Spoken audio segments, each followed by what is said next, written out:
Hey, hope all of you are doing well, coping with the COVID pandemic well, keeping your spirits high and studying. Although I know it's very easy to say than it is being done with all the negativity and the depressive news which you get from around the world. But then I also know this that my bachas are very strong. You people are so strong and you are going to cope with all this very well and emerge as winners. I believe in you and I know you also believe in yourself. So, for all those who don't know me, I am Dr. Sakshi Arora Hans, author of the books Self-Assessment and Review of Obstetrics, Self-Assessment and Review of Gynecology, and Self-Assessment and Review of ENT. I'm also a national level faculty for Obs and Gynae and also a faculty at Marrow. So why am I here today? I am here today to discuss with you the recent AIIMS exam, the Obs and Gynae part of the recent AIIMS 2020 exam. Now I know some of you are going to say, ma'am, we already know the answers. And ma'am, you are late. Now this is a false allegation. I am not late. I posted the answers for the AIIMS in the Marrow Links group, the Facebook group of all the students who subscribe to Marrow. And I also posted all the answers and the questions, obviously, of the recent AIIMS on my Facebook page, that is Obs and Gynae Updates by Dr. Sakshi Arora. So if you have not subscribed to it, you are late, not me. But still, I am here to discuss with you these questions because I want you to understand how a question should be attempted in exams. See, some of the questions are very direct questions, right? There are other questions where you have to rule out the other options and then you come to the answer.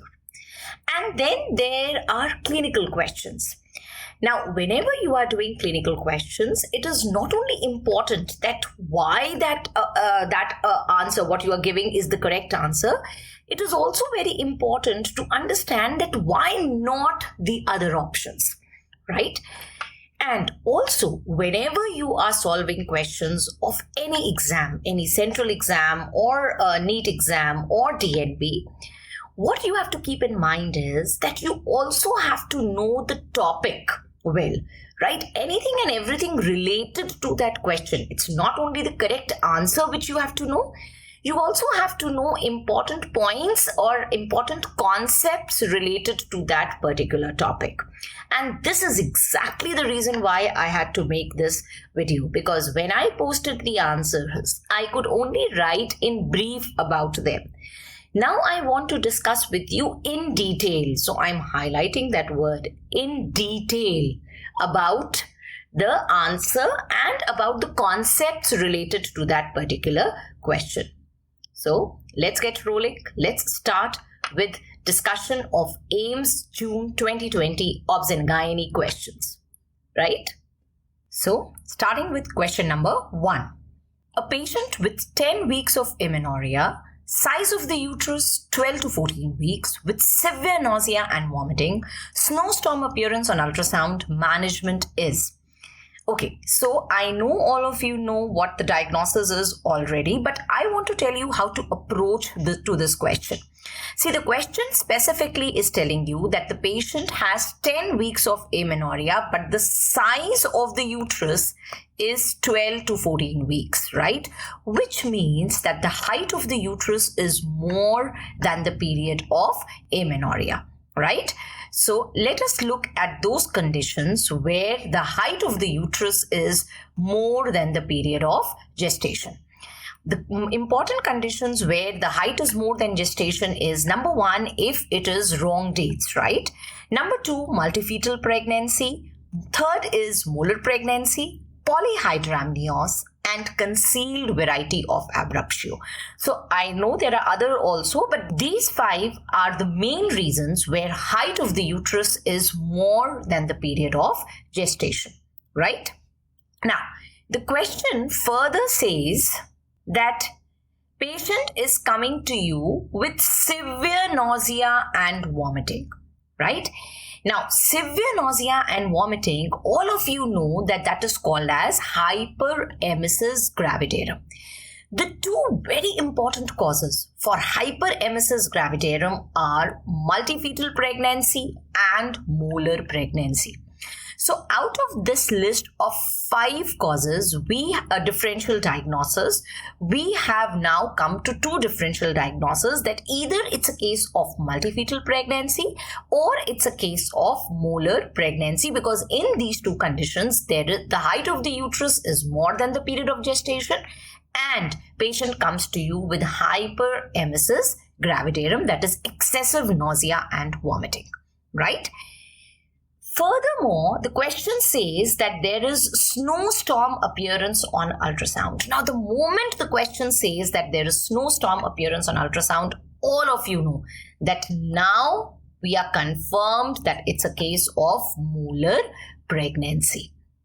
In a complete mole, you get a snowstorm appearance of on ultrasound. And how does a snowstorm appearance on ultrasound look like? So this is how a snowstorm appearance looks like, right? Over here you can see, can you see? It's looking as if it's snowing, right? So this is what is a snowstorm appearance. Now, here I want to tell you 2 very important things. A snowstorm appearance on ultrasound means it's a complete mole. In case of partial mole on ultrasound, you will get an image or a picture resembling a case of incomplete abortion, right? Second very important thing which you have to note here is that if the question says that there is snowstorm appearance on chest X-ray, then it's a condition is choriocarcinoma. Snowstorm appearance on ultrasound means it's a complete mole. Snowstorm appearance on chest X-ray means it's a case of choriocarcinoma.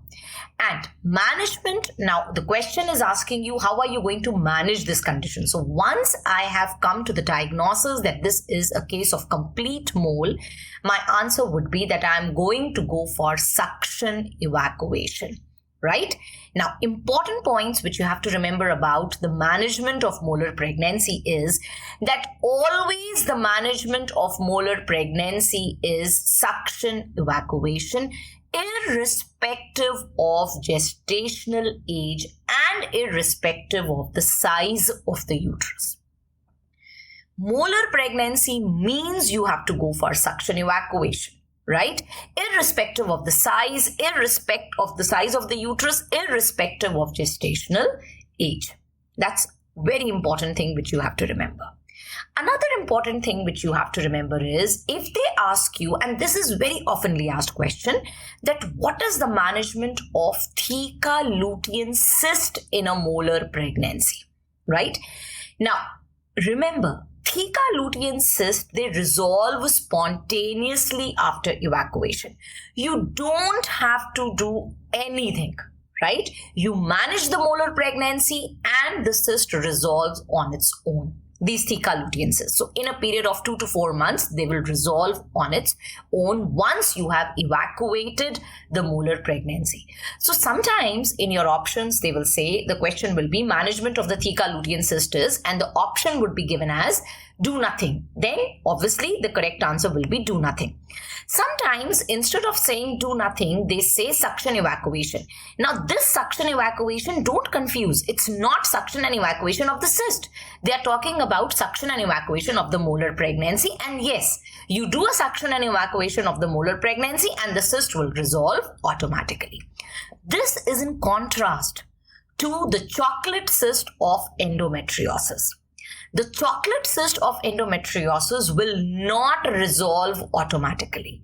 You will have to do a laparoscopic surgical management of the cyst.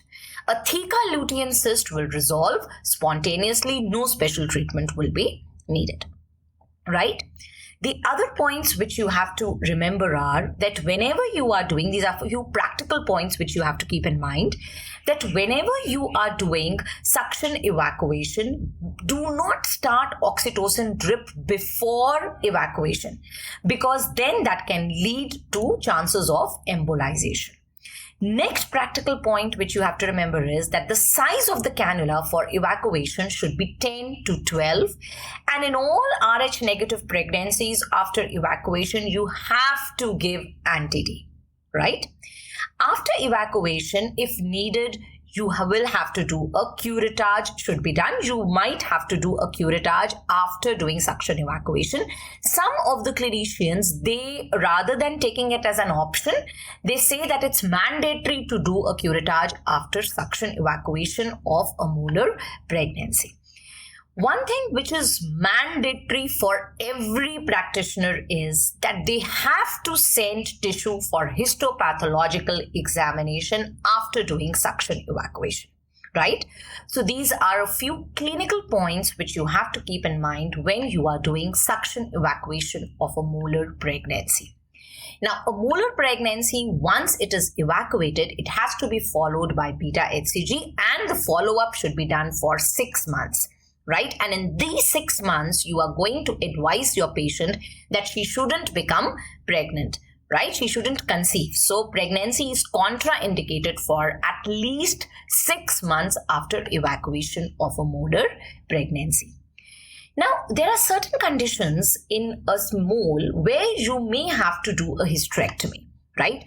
So what are the indications for doing hysterectomy? I'm not only talking about a molar pregnancy, which is a gestational trophoblastic disease. I'm talking also about the conditions where you have to do hysterectomy in gestational trophoblastic neoplasias. So we have gestational trophoblastic diseases, which includes molar pregnancy, and we have gestational trophoblastic neoplasias, which will include your invasive mole, which includes choriocarcinoma, which includes PSTT, that is the placental site trophoblastic tumor, and epithelioid trophoblastic tumors.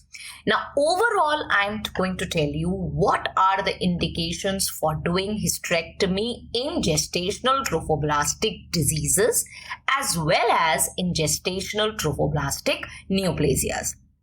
So number one indication is, I want all of you to copy this, if a female is more than equal to 40 years and she has completed her family in case of a molar pregnancy.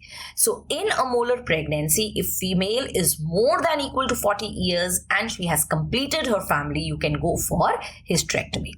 Number two, if there is uncontrollable hemorrhage following, this is not hysterectomy, following suction evacuation, then you have to go for hysterectomy.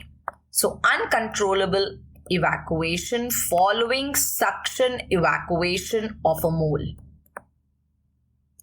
then you will have to go for hysterectomy. Number three, in case of invasive mole. See, in case of invasive mole, the mole invades into the myometrium, right? And so if you try to evacuate a mole, that leads to uncontrollable bleeding, right? And that is why in case of invasive mole, you always have to go for hysterectomy. Similarly, in case of PSTT, that is the placental site trophoblastic tumor, you always have to go for hysterectomy. On the other hand, in case of choriocarcinoma, you don't go for hysterectomy. Management of choriocarcinoma is chemotherapy. Management of invasive mole and management of PSTT is always hysterectomy, right? Just one more point before we go to question number 2. When you are doing hysterectomy in a molar pregnancy, please do not think that I am not going to follow up my patient with beta HCG. Even after hysterectomy in a molar pregnancy, you have to follow your patient with beta HCG, right? So whether you are doing suction evacuation for a molar pregnancy, that is an H mole or a vesicular mole, it is called by all these names. So whether you are doing suction evacuation in an H mole or whether you are doing hysterectomy in a patient of H mole, after both these things, you have to follow up the patient by doing beta HCG levels. Right? You have to do the follow-up. Hysterectomy doesn't mean that you are not going to follow up. Even after hysterectomy, you have to follow up the patient with HCG levels. Clear? So this is what I wanted to tell you about question number 1. Let's move on to question number 2. A lady presented with 6 weeks amenorrhea with a positive urine pregnancy test. Moderate vaginal bleeding is present. Physical examination is normal.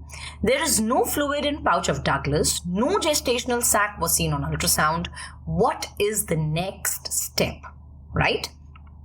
So let's see how to approach this question first, and then we are going to come to the options and we are going to see what is the correct answer. Now the patient is coming at 6 weeks. Her urine pregnancy test is positive. She is complaining of moderate vaginal bleeding. Physical examination is normal. There is no fluid in the pouch of Douglas and there is no gestational sac seen on ultrasound. Now at 6 weeks, if you cannot see any gestational sac on ultrasound, there are 3 differential diagnoses which you can think of. Number 1, it could be an early intrauterine pregnancy, right? It could be a case of a delayed conception, and that's so it's a case of early intrauterine pregnancy, right? Or it could be a case of abortion, or it could be ectopic pregnancy.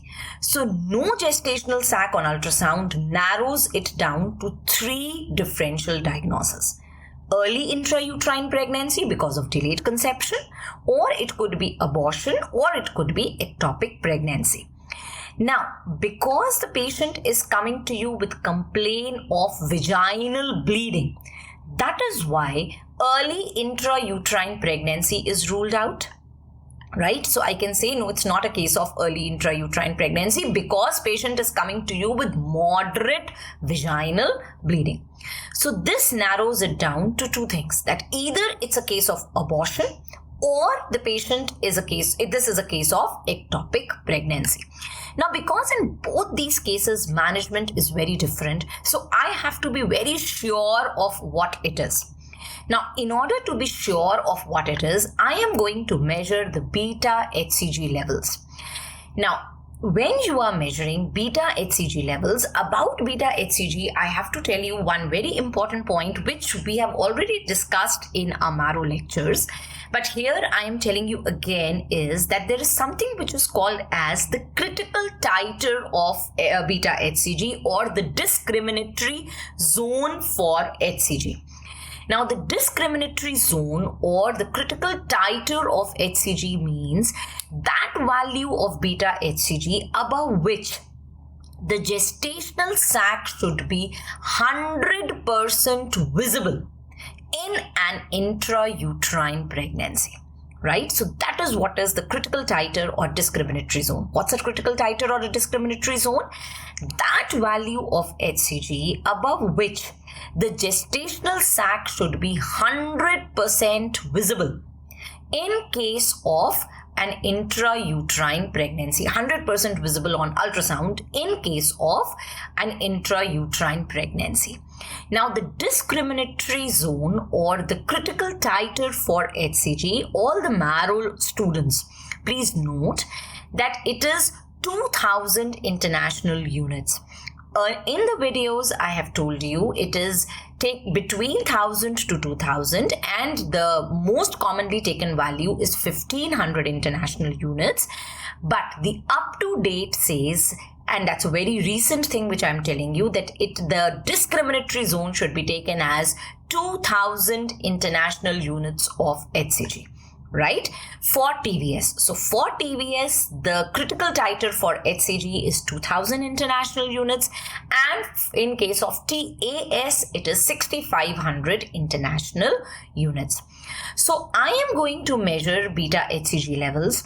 If beta HCG levels are more than equal to 2000 international units and still I am not seeing a gestational sac, that is more suggestive of ectopic pregnancy than abortion, right? Because in case of abortion, most of the times the value will be less than 2000 international units. If it is more than 2000 international units and you are not seeing a gestational sac, that is more suggestive of an ectopic pregnancy, right? But if the levels are less than 2000 international units, in that case, I'm going to repeat HCG after 48 hours, right? Now, after 48 hours, if the levels of beta HCG increase, but the increase in beta HCG is less than 55%.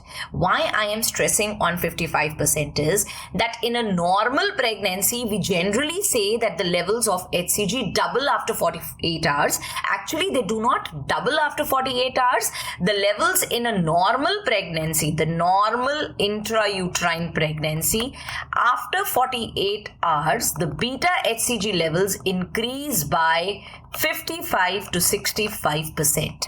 So if the levels of HCG are increasing by 55 to 65% after 48 hours, then I would have taken it as a normal intrauterine pregnancy. But here, I don't have to talk about normal intrauterine pregnancy. I have to think about how to differentiate between ectopic pregnancy and abortion. So in that case also, I'm going to repeat HCG after 48 hours. After 48 hours, if the levels of HCG are increasing, but yes, they are increasing less than 55%, then I'm going to say that it's a case, I can be sure that it's a case of ectopic pregnancy. If the levels of HCG decrease, right, after 48 hours, right, so between day 1 and day 3, the levels of HCG are decreasing, then I can be sure that it's a case of abortion. So I'm repeating this again for you. Whenever you get an empty gestational sac, you have always to think about 3 differential diagnoses. Either it can be a case of normal intrauterine pregnancy, or which was a very early case of normal intrauterine pregnancy, or it could be a case of ectopic pregnancy or abortion. To differentiate amongst them, you have to get HCG levels done. If the levels of HCG are more than the discriminatory zone, which in case of TVS is more than equal to 2000, then generally it suggests ectopic pregnancy, right? It goes more in favor of ectopic pregnancy, because if the levels are more than 2000 and if it would have been a case of abortion, then something would have been visible. Some fetal part would have been visible, right? So it's more suggestive for ectopic pregnancy. But if the value of HCG is below the discriminatory zone or critical titer, you should repeat the HCG levels after 48 hours. After 48 hours, if the levels of HCG continue to increase, but the increase is less than 55%, then it indicates ectopic pregnancy. If after 48 hours, instead of increasing, the levels of HCG decrease, then it's a case of abortion, right? So let's see what options we have got. The options were, the question was asking what is the next step? Once no gestational sac is seen on ultrasound, what is the next step, right?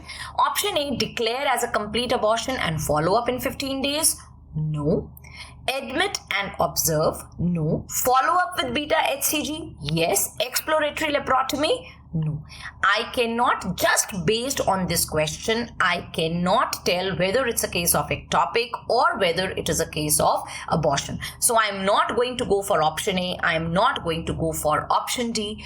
Just in case it's a case of ectopic, right? And I am simply admitting and observing a patient, I'm increasing her chances of ectopic rupture, right? Rupture of the ectopic. That is why I am not going to do option B also. I have to come to a diagnosis, and in order to arrive to a diagnosis, I have to check her HCG levels. Clear? So this was question 2. Coming to question 3. The criteria for abdominal pregnancy is option A, Spiegel-Berg criteria, option B, study form criteria, option C, Palmer's criteria, and option D, Rubin's criteria, right? Now, a very, very straightforward question. Either you know this or you don't know this. It's a direct question, right? Now, the criteria for abdominal pregnancy is study form criteria. Right, so I want, this is already covered in Marrow, so Marrow links, you don't need to copy it, but others, please copy it. The type of ectopic pregnancy and the criteria for diagnosis. So make a table on left hand side, type of ectopic pregnancy, on right hand side, the criteria for diagnosis. A cervical ectopic, the criteria for diagnosing cervical ectopic is Palmer's criteria. That's the recent criteria. The old criteria for cervical ectopic was Rubin's criteria. The criteria for diagnosing abdominal ectopic is a study form criteria. Now, this study form criteria is for primary abdominal pregnancies. Right? Just now I'll tell you what's a primary abdominal pregnancy and what's a secondary abdominal pregnancy. So study form criteria is basically for diagnosing primary abdominal pregnancy, right? And the third criteria is the ovarian for diagnosing, it's not the third criteria. For diagnosing ovarian ectopic, the criteria is Spiegel-Berg criteria. So you have to remember the names of these criteria. And since they have asked study form criteria, we are also going to discuss in details that what are these criteria, right? So all these 3 criteria you should know in detail, because now a question has been asked in AIIMS, and so this is a potential MCQ for your NEET or upcoming NEET or the AIIMS November-December exam, right? Now, so what I want you to do is, Marolings, you are also going to do this. You are going to make a table where we are going to write down all the criteria, the study form criteria, the Spiegel-Berg criteria, and the Palmer-McEllen criteria. The Palmer criteria, which was for diagnosing cervical ectopic, that the complete name is the Palmer-McEllen criteria, right?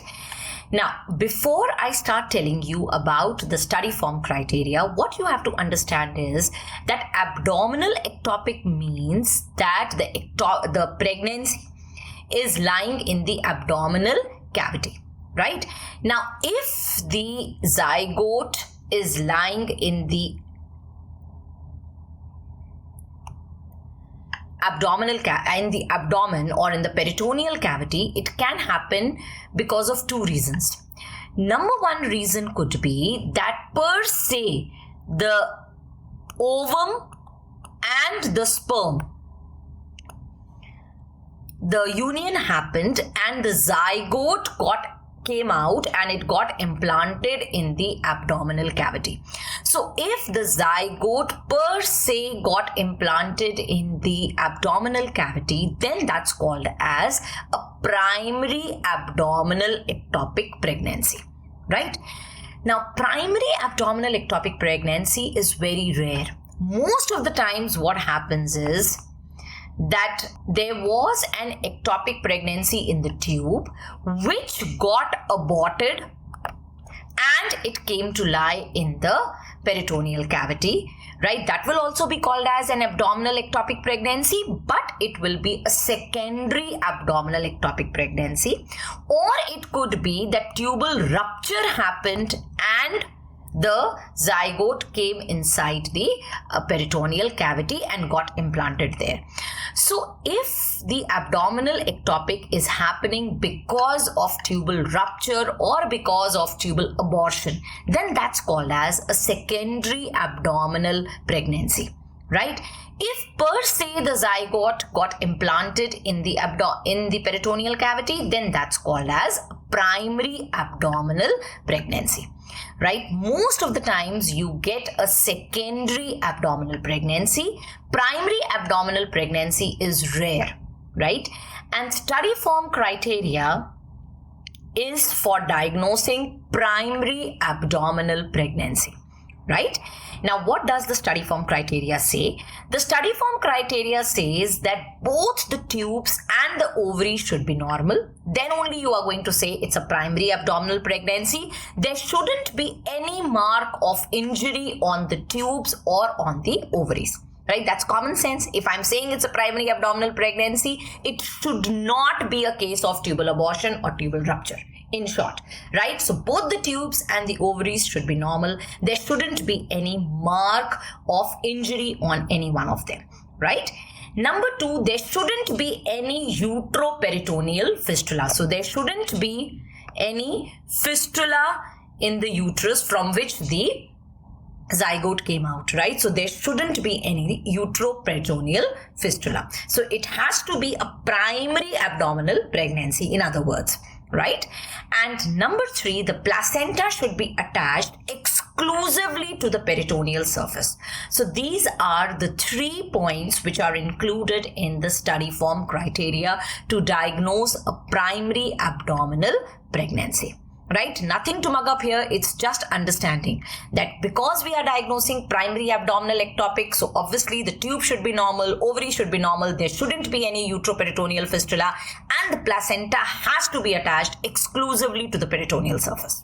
Right? Now, then comes the Spiegelberg criteria. The Spiegelberg criteria, as I told you, it is for diagnosing ovarian pregnancy. Right? In other words, the ectopic pregnancy is lying in the ovaries. So the tube on the affected side must be intact. Number 1. Number 2, gestational sac must occupy the position of the ovary. Right? If I'm saying it's an ovarian ectopic, so a gestational sac has to be present in the position of the ovary. Number 3, all of us know that the ovary is attached to the uterus by ovarian ligament. So indirectly, the gestational sac should be attached to the uterus by the ovarian ligament, right? Number 4, when you are doing a histopathological examination, then on histopathological examination, ovarian tissue must be present in the gestational sac, right? So the 4 things which are included in Spiegelberg criteria are, again, nothing to mug up. It's very easy. Number 1, the tube on the affected side should be normal. Number 2, the gestational sac should occupy the position of the ovary. Number 3, the gestational sac should be connected to the uterus with the help of ovarian ligament. And number 4, on histopathological examination in the gestational sac, ovarian tissue should be present, right? So the next criteria we are going to talk about is the Palmer-Meckelin criteria, which is for diagnosing cervical pregnancy. Now, a cervical pregnancy means that the product of conception has got implanted in the cervix. And in which part of the cervix? In endocervix, right? So now what you have to do is you have to remember this diagram, right? So first thing what you have to remember is that the product of conception should be present in the endocervix. Right? So number 2, the cervix, obviously, if it has got the product of conception, it will become enlarged and it will be soft. So the cervix will be enlarged and it should be soft, and it should be so much enlarged that it is either the size of the fundus or it is more than that. Right? Number 3, the internal os should be closed. Number 4, external os should be partially open. So if you copy this diagram and if you remember this diagram, 4 points of the Palmer-Meckelin criteria you can very easily remember. I'm repeating. Number 1, the product of conception has to be in the endocervix, right? Number 2, the cervix is enlarged and soft, and the size of the cervix becomes almost the size of the fundus, or maybe sometimes bigger than that. Number 3, the internal os should be closed. Number 4, the external os should be partially open. Now, number 5, patient should complain of bleeding after a period of amenorrhea, but because there is nothing in the uterus. So it shouldn't be accompanied by any uterine cramps, right? So these are the 5 points which you have to remember about the Palman-McElin criteria. If you haven't noted, note them down again quickly. Number 1, bleeding present without any uterine cramping following a period of amenorrhea. Number 2, soft enlarged cervix equal to or larger than the fundus of the uterus. Number 3, product of conception confined entirely to the endocervix. Number 4, closed internal os. And number 5, partially open external os. Right? Now, in this case, when you are getting a cervical pregnancy, when you are getting the product of conception in the cervix, right? One thing which comes to my mind is that it could be, how am I going to differentiate a case of abortion where the abortus has come in the cervix from a cervical pregnancy? Right? So the differential diagnosis of a cervical ectopic is an aborting intrauterine pregnancy present in the cervix. Now, in order to differentiate between them, you should do an ultrasound, right? Now, suppose this over here is the abortus, right? And this is the cervix. Right? I'm talking about abortus. I'm not talking about cervical ectopic. Now, if this is the abortus and this is the cervix, and when I, on ultrasound, when I try to, with my probe, when I try to move the abortus, because the abortus is not fixed to the cervix, when you try to move the abortus will move. It will slide. That means in case of aborting intrauterine pregnancy in cervix, sliding sign will be present. On the other hand, if it is a cervical ectopic, now because the cervical ectopic is attached to the cervix, right? No matter how much you try to move it, it will not slide. So sliding sign on ultrasound is present in case of abortion. It is not present in case of cervical ectopic. A second very important point is, now in case of a cervical ectopic, you will get, when you do a Doppler, or on ultrasound also, you will see that there is blood flow. Right? There is peritropoblastic blood flow, right? Because it is attached to the cervix. So there will be blood flow around the gestational sac. But in this case, in case of abortion, the peritropoblastic blood flow will be absent. So there are 2 ways in which aborting intrauterine pregnancy can be differentiated from a cervical ectopic. In case of cervical ectopic, you will get peritropoblastic blood flow present. The sliding sign will be absent in cervical ectopic. In case of abortion, you will get the opposite. The sliding sign will be positive, but peritropoblastic blood flow will be absent. Right? So these are all the 3 criteria which you have to know: the study from criteria, the Spiegelberg criteria, and the Palman-McElin criteria. Clear? Now, before I conclude, let's talk a little bit about the abdominal pregnancy. Now, as I told you, that abdominal pregnancy is an ectopic pregnancy which has got implanted in the peritoneal cavity, external to the uterine cavity and the tubes, right? So it is there in the peritoneal cavity, outside the uterus and outside the tubes.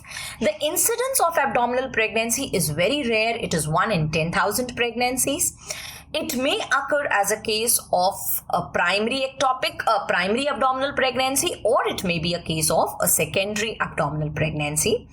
In case of abdominal pregnancy, patient will complain of pain in abdomen. Bleeding is usually absent in a primary abdominal pregnancy. It may be present in a secondary abdominal pregnancy. Now, in case of abdominal pregnancy, because there is a lot of space, and what happens is that the placenta, it gets attached to either the mesentery or the omentum, and it starts taking blood flow from them. So, abdominal pregnancies are detected very late.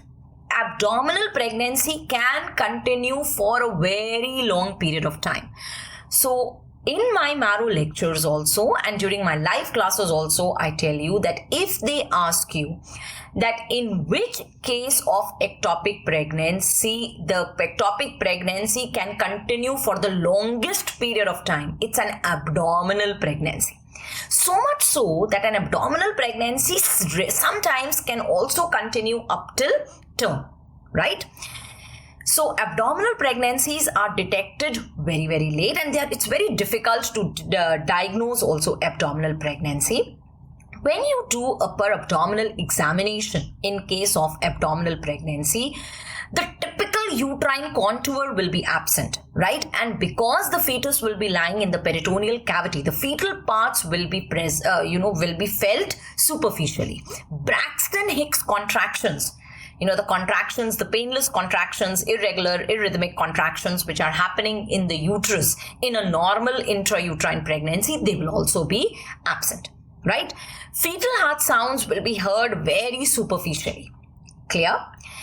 Apart from this, in case of abdominal pregnancy, you have to remember that abdominal pregnancy is associated with oligohydramnios, and you will get unusual fetal lies in case of abdominal pregnancy.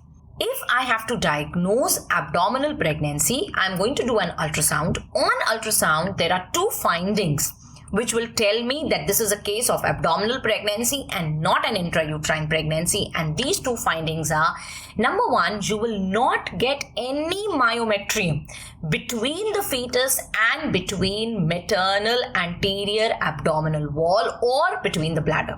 So there won't be any myometrium. The fetus will be there, but the myometrium will not be there, which separates the fetus from the bladder.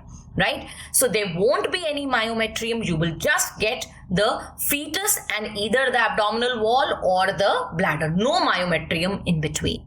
Clear? And you are going to get extrauterine placental tissue. Right? So these are the two findings which help you to diagnose abdominal pregnancy on ultrasound. Now, once the diagnosis of abdominal pregnancy is made, you are going to manage it, and the management of abdominal pregnancy is always and always surgery. No medical management is done for abdominal pregnancy, right? If you have detected abdominal pregnancy early, in that case, I'm going to go for laparoscopy. Otherwise, I'm going to go for a laparotomy and I'm going to take out the fetus. And I also have to take care of the placenta. I will talk about the placenta a little later. Let's talk about the delivery of the fetus in case of abdominal pregnancy. Now, in case of abdominal pregnancy, the delivery of the fetus is easy. Right? It's not something which is going to worry me. What I'm going to be worried is about how to deliver the placenta, right?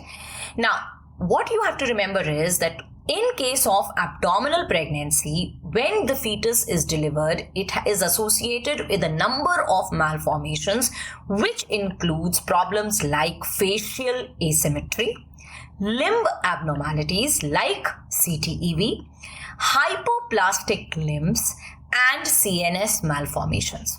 So the problems which are present in the fetus in case of abdominal pregnancy are facial asymmetry, limb abnormalities like CTEV, hypoplastic limbs, and CNS malformations.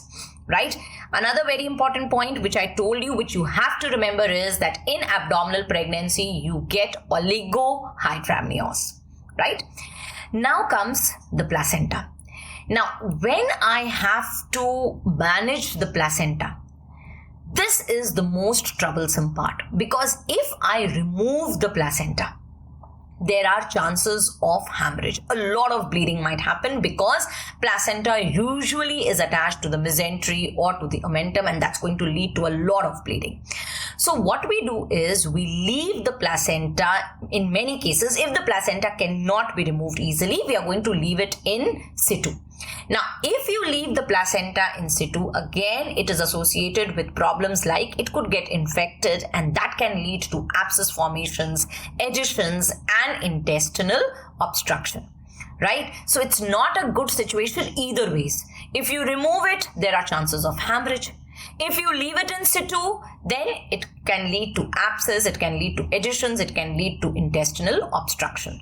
So each case will have to be individualized, that which option is better. If the placenta is easily removable, remove it. But if you think it is not easily removable, then leave it in situ.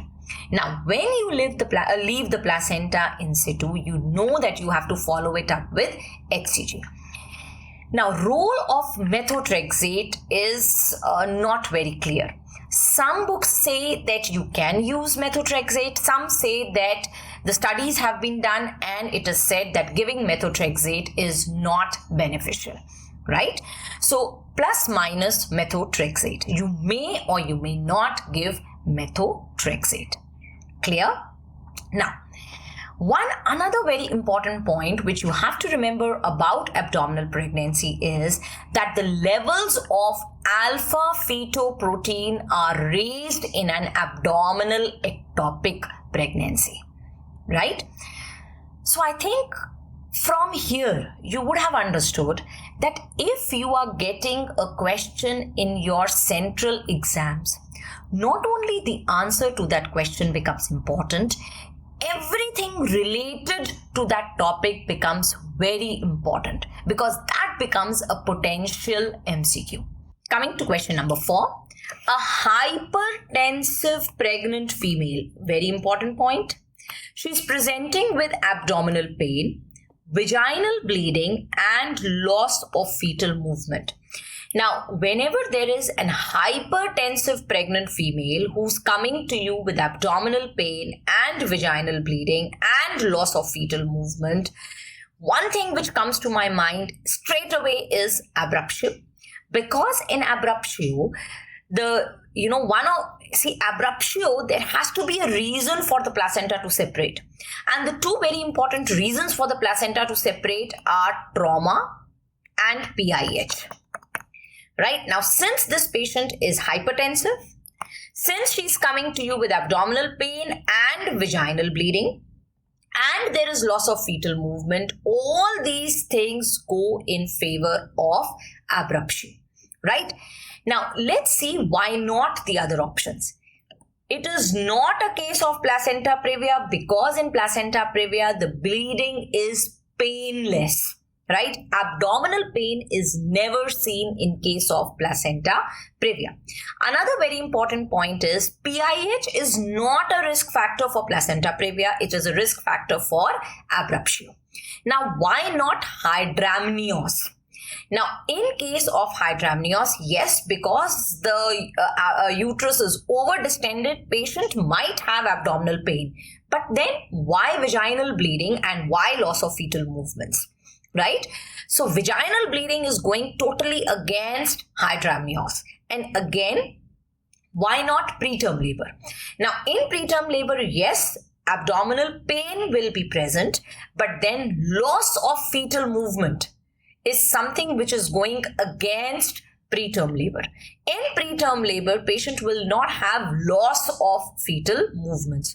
All these things collectively mean only and only abruptio, right?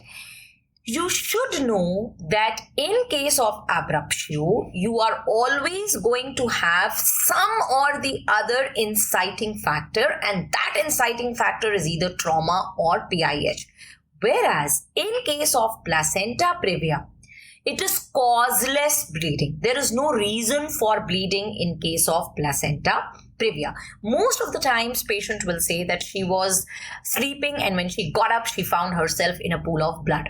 Right? So there is no cause for bleeding in placenta previa. In placenta previa, bleeding is causeless. It is painless. It is not associated with any pain in abdomen, and it is recurrent. Right? In the same pregnancy, the bleeding is going to happen twice or thrice.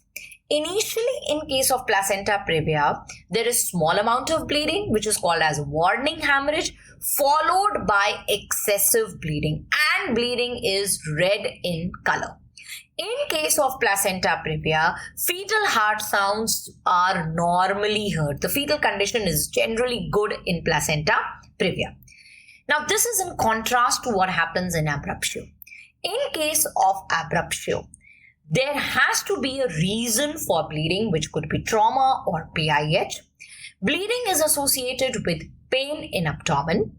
This bleeding is not recurrent in the same pregnancy, which means that if the placenta starts separating, then the process of the separation will be complete. That means it will be followed by delivery. So it cannot happen that in a patient of abruptio, she will complain that 2 days before she was having bleeding and again now after 2 days she's having bleeding. No. Once the separation of the placenta starts, then it ends up with delivery, right? So the bleeding is not recurrent. Bleeding, there is no warning hemorrhage in case of abortion. The tone of the uterus is very high in case of abortion. So uterus is very tensed, it is rigid. Whereas in case of placenta previa, the uterus is soft and relaxed, right? Now, because in placenta previa, the uterus is soft and relaxed, so fetal heart sounds are easily heard, fetal movements are easily felt, right? In case of abruptio, the tone of the uterus is very high, right? And that is because when the placenta separates, at that time, trophoblastin is released. And this trophoblastin, it leads to the increased uterine tone, right? So this trophoblastin, it is a uterotonic agent and it leads to increased uterine tone. And because of which the tone of the uterus is increased. So in case of abruptio, the uterus is very tensed, rigid and tender. So when you try to auscultate the fetal heart sounds, it's very difficult. And when you try to palpate the fetal parts, it's very difficult to palpate the fetal parts, right? In case of placenta previa, generally the condition of the fetus is good. But in case of abruptio, most of the time, the fetus is in distress or it leads to fetal death, IUD, right? So this was in brief about how to differentiate a case of placenta previa and a case of abruptio. Now, how do you manage a patient of abruptio? Now, whenever you have to manage a patient of abruptio, you have to keep two principles in mind. Number one, you never have to wait and watch. And number two, you are never going to use tocolytics.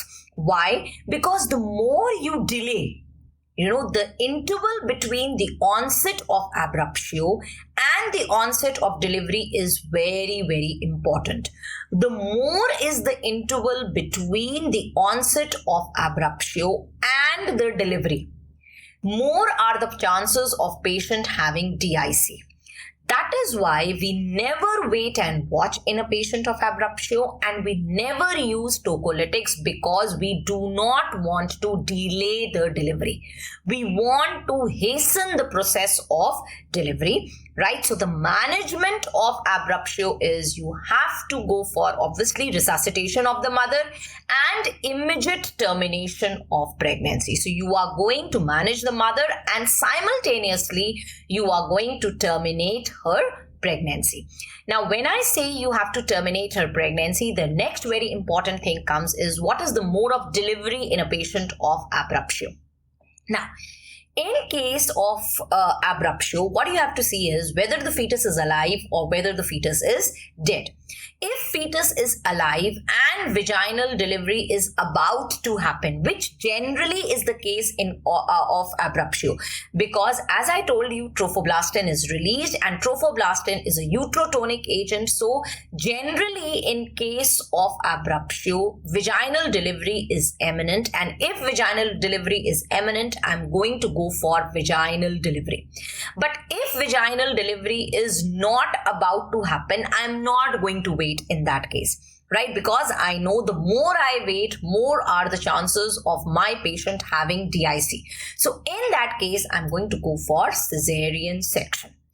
If fetus is dead, I prefer a vaginal delivery, but then again, I'm not going to wait for a very long time in a dead fetus also, right? I would prefer doing a vaginal delivery, but again, as an obstetrician, my aim is to save the life of the mother. And in order to save the life of the mother, if I have to do a cesarean for a dead fetus also, I will not hesitate in doing that, right?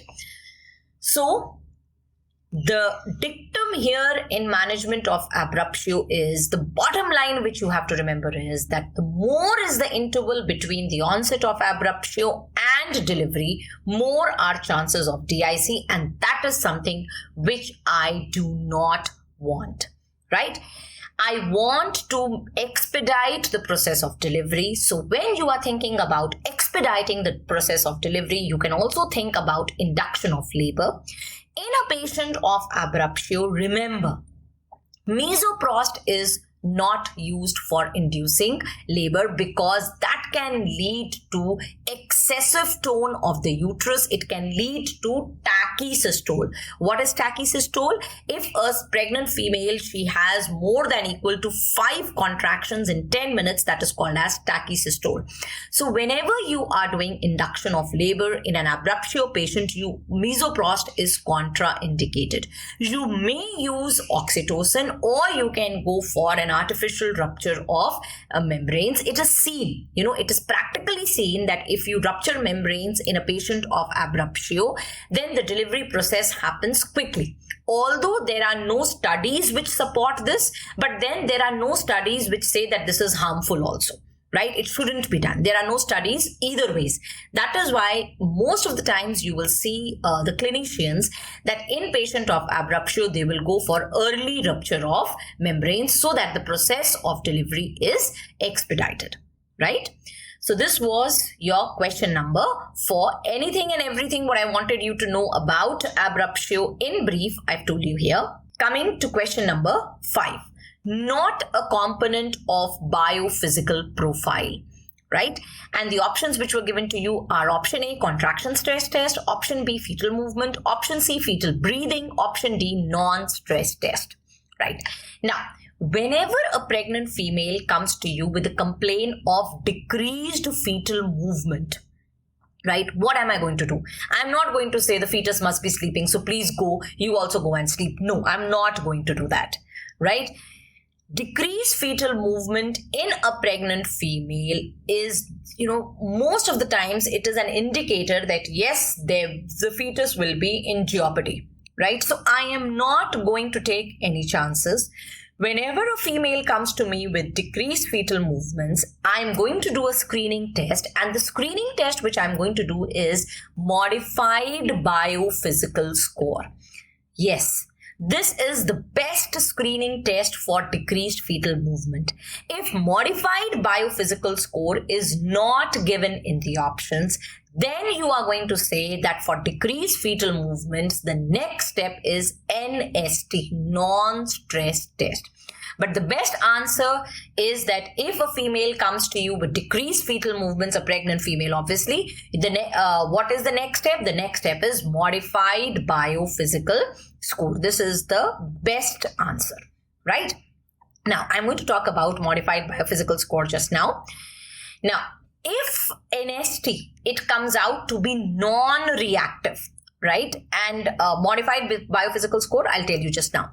So suppose the NST has come out to be non-reactive. What do you mean by non-reactive NST? A non-reactive NST means that in a period of 40 minutes, not 20 minutes, in a period of 40 minutes, you are getting less than equal to 2 accelerations, then you say that it is a non-reactive NST. Now, if it is a non-reactive NST, then I'm going to go for a confirmatory test, and the confirmatory test which I'm going to do is a biophysical score. A biophysical score is also called as a Manning score. Now, this is the confirmatory test. So, a modified biophysical score and NST are screening tests, whereas confirmatory test is a biophysical score. So a biophysical score tells you about the fetal well-being, right? Now, what are the components which are included in a biophysical score? There are 5 components which are included in biophysical score. A biophysical score is done ultrasonographically. You are going to do an ultrasound, and that is how you are going to come to this score. And this ultrasound should be done for 30 minutes. Now, to each of the 5 components, you have to give it a score either 2 or 0. So it's like an all or none law. Either you are going to give a score of 2 or you are going to give a score of 0. Nothing in between, right? Now, the 5 components of the biophysical score, which you have to remember, you can remember it by a very simple mnemonic, and that is TB meningitis always notorious, right? Where T stands for fetal tone.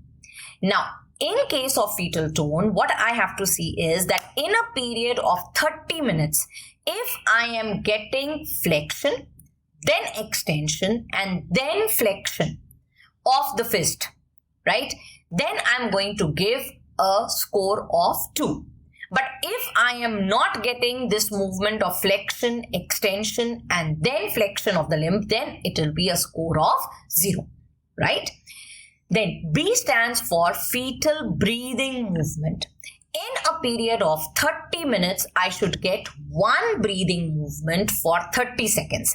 If I am getting 1 breathing movement for 30 seconds, I will give a score of 2. Otherwise, I'll give a score of 0, right? M, that is meningitis, it stands for gross body movement of the fetus. So in a period of 30 minutes, I should get 3 movements. If I am not getting 3, if I am getting 3 movements, I will give a score of +2. If I am not, otherwise, I am going to give a score of 0, right? Always A. A stands for amniotic fluid. And here the parameter which you use in a biophysical score is the single largest vertical pocket.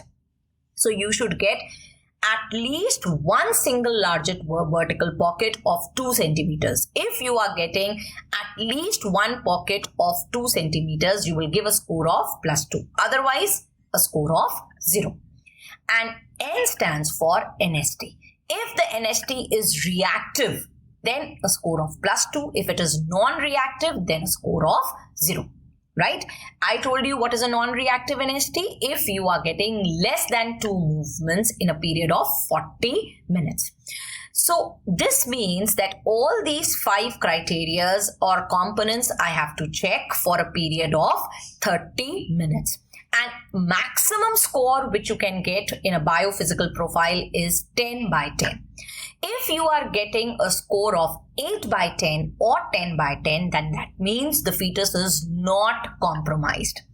If you are getting a score of 6 by 10 with Liker adequate, with this component adequate, here the +2 should be present, then it means the test is equivocal and you need to repeat the test on the same day. If you are getting a score of 6 by 10, but in that 6 by 10, the Liker is not adequate, here the component came out to be 0, or you are getting a 4 of less than equal to 4 by 10, then it indicates immediate delivery, right? So this was a biophysical score or a Manning score, right? Now, this was a confirmatory test which told you whether fetal distress is present or not. The screening test, as I told you, was a modified biophysical score.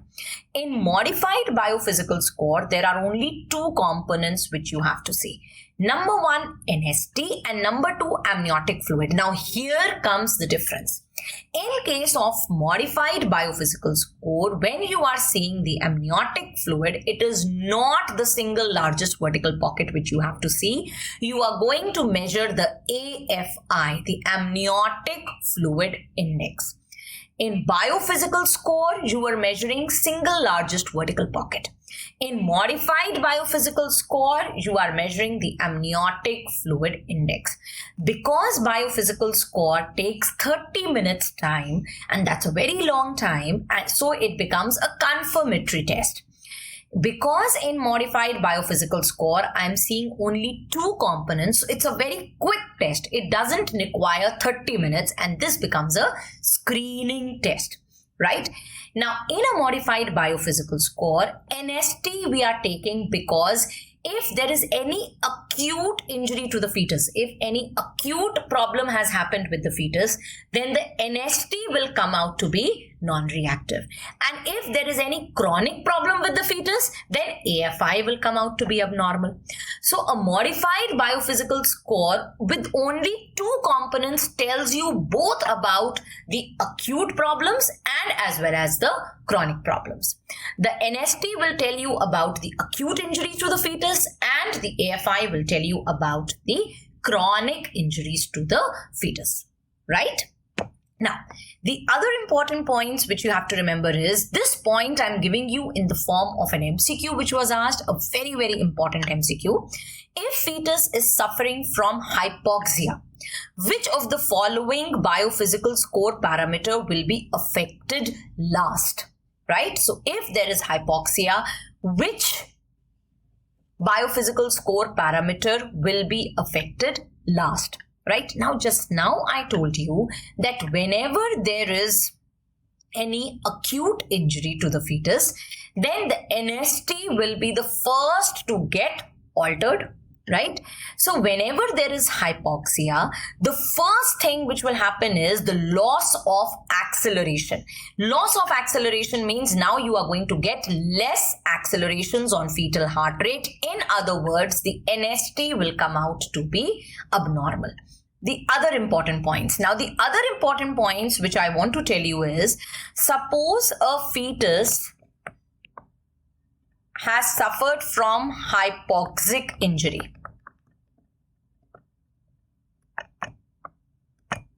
Right? Now, in what sequence are the biophysical score parameters going to be affected? Now, the first thing which will get affected will be NST. That means there will be loss of acceleration. Then fetal breathing will be affected. Then fetal gross body movements will be affected.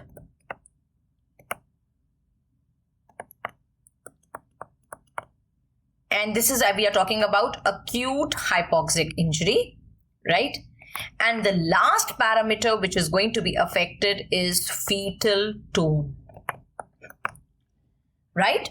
So if they give you an MCQ which has already been asked and they say which is the last parameter to be affected in the biophysical score in case of hypoxic injury, then the last parameter to get affected is the fetal tone, right? Another thing what you have to remember is that biophysical score or biophysical profile, it should be done weekly. At least it should be done weekly in a high risk pregnancies, right? So you have to do NST and you have to do a biophysical profile weekly in a high risk pregnancy, right? So this is what I wanted you to know about biophysical score or about the Manning score. Remember, biophysical score is a confirmatory test. Modified biophysical score is a screening test. In biophysical score, the amniotic fluid is measured in the form of a single largest vertical pocket, whereas in a modified biophysical score, the amniotic fluid is measured in the form of amniotic fluid index. Right? So let's go back, revisit the question and see what's the answer. Not a component of biophysical profile. Contraction stress test? No, it was not a component. Non-stress test was a component. Fetal movement? Yes, it was a component. Fetal breathing? Yes. Non-stress test? Yes. TB, meningitis, always notorious. That's the mnemonic which you have to remember. Right? So I hope biophysical profile is clear to you. Let's move on to the next question. Not a component of Bishop score. So see, there are 3 scores in OBS which you have to remember by heart. The biophysical score, the Bishop score and the APGAR score, right? All these 3 scores you have to remember, right? So now they are talking about not a component of Bishop score. Option A, cervical length. Option B, cervical position. Option C, type of pelvis. Option D, cervical dilatation. Now, let's talk about Bishop score. Bishop score is also called as the pre-induction score, and this scoring is done before you do induction of labor to know whether the cervix is favorable for induction of labor. In other words, whether induction of labor will be successful or not.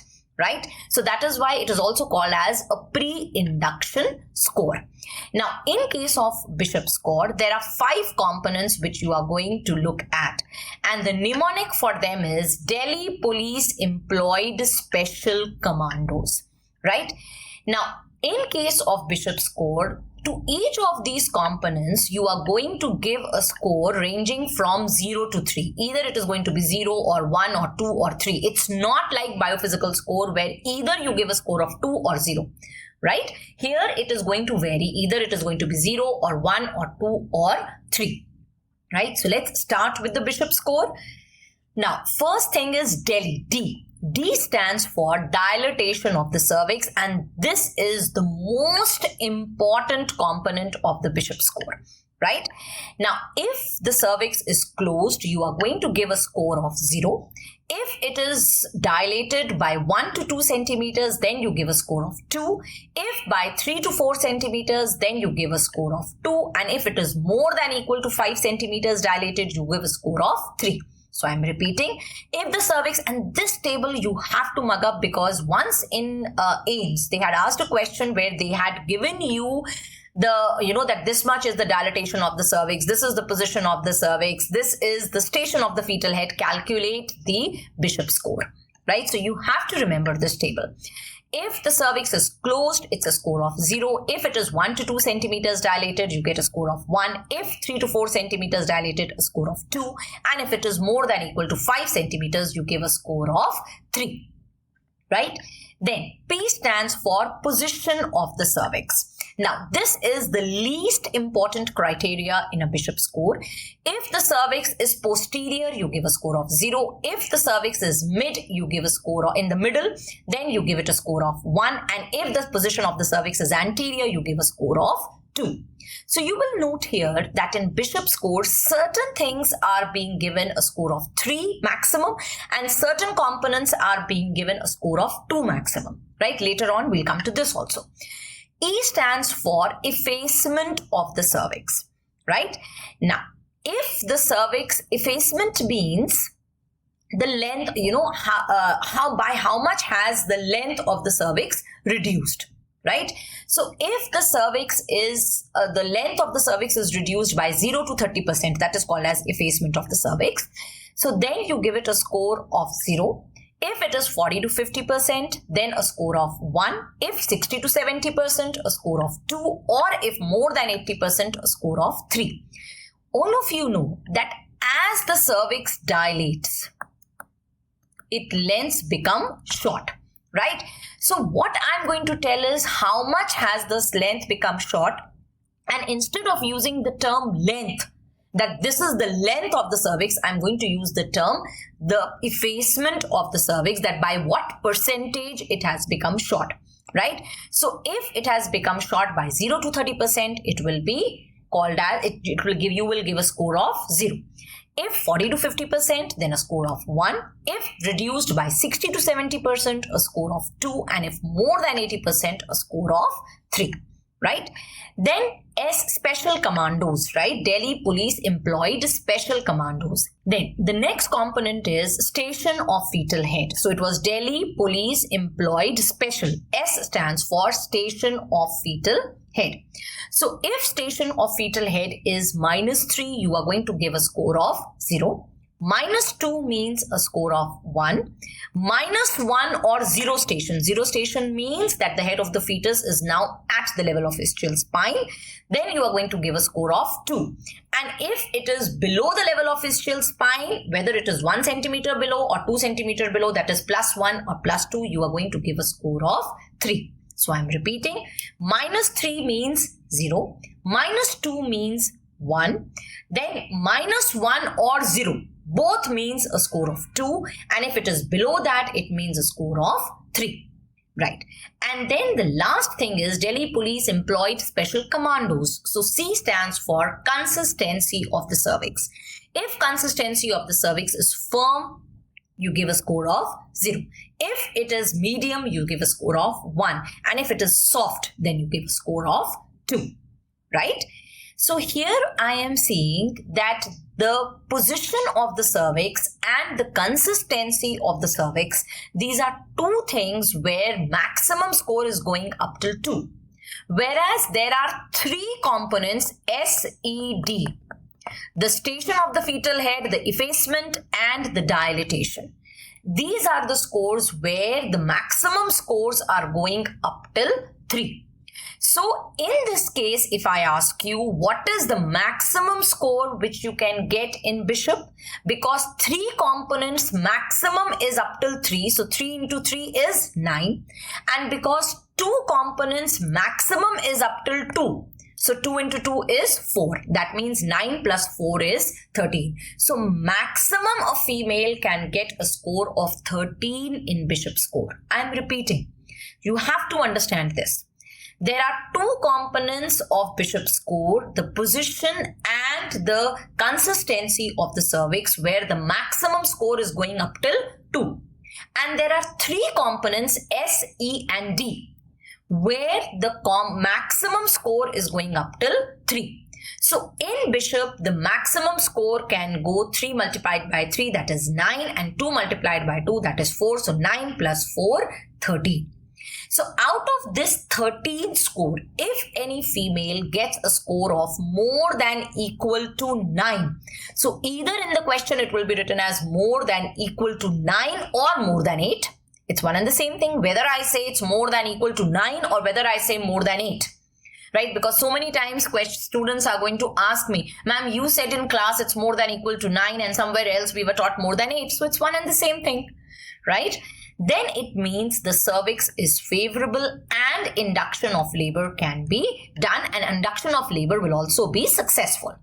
But if the score is less than equal to 5, in other words, score is less than 6. Again, it's one and the same thing. Whether you say less than 6 or less than equal to 5, that's one and the same thing. This means that the cervix is unfavorable for induction. First, you should ripen the cervix. And what is the best drug to ripen the cervix? The best drug for ripening the cervix is PGE2, right? So then in that case, you have to first ripen the cervix and then you have to go for induction of labor, right? Now, you also have to know what is modified Bishop score. Now, in modified Bishop score, see, the mnemonic for Bishop score was Delhi Police Employed Special Commandos. Now, for modified Bishop score, it is Delhi Police Left Special Commandos. So, E is replaced by L. So, effacement is replaced by the length of the cervix. That's the only difference in modified Bishop score and a Bishop score. Right? Then simplified Bishop score. A simplified Bishop score includes only those criterias where the maximum was going up till 3. The maximum score was going up till 3. That's a way of remembering it. So a simplified Bishop score includes only 3 components, S, E and D. The station of the fetal head, the effacement and the dilatation of the cervix. So a modified Bishop score, effacement is replaced by length, no other difference. Simplified Bishop score is SED, that is station of the fetal head, effacement and dilatation of the cervix, right? So let's see what your question was saying. The question was asking not a component of Bishop score, okay? Option A was cervical length. Okay, now cervical length was not a component of Bishop score, but it is a component of modified Bishop score. So I will include it. Cervical position, yes. Type of pelvis, no. Cervical dilatation, yes. So the answer here is option C, that is type of pelvis. Clear? Okay. So coming to question number 7.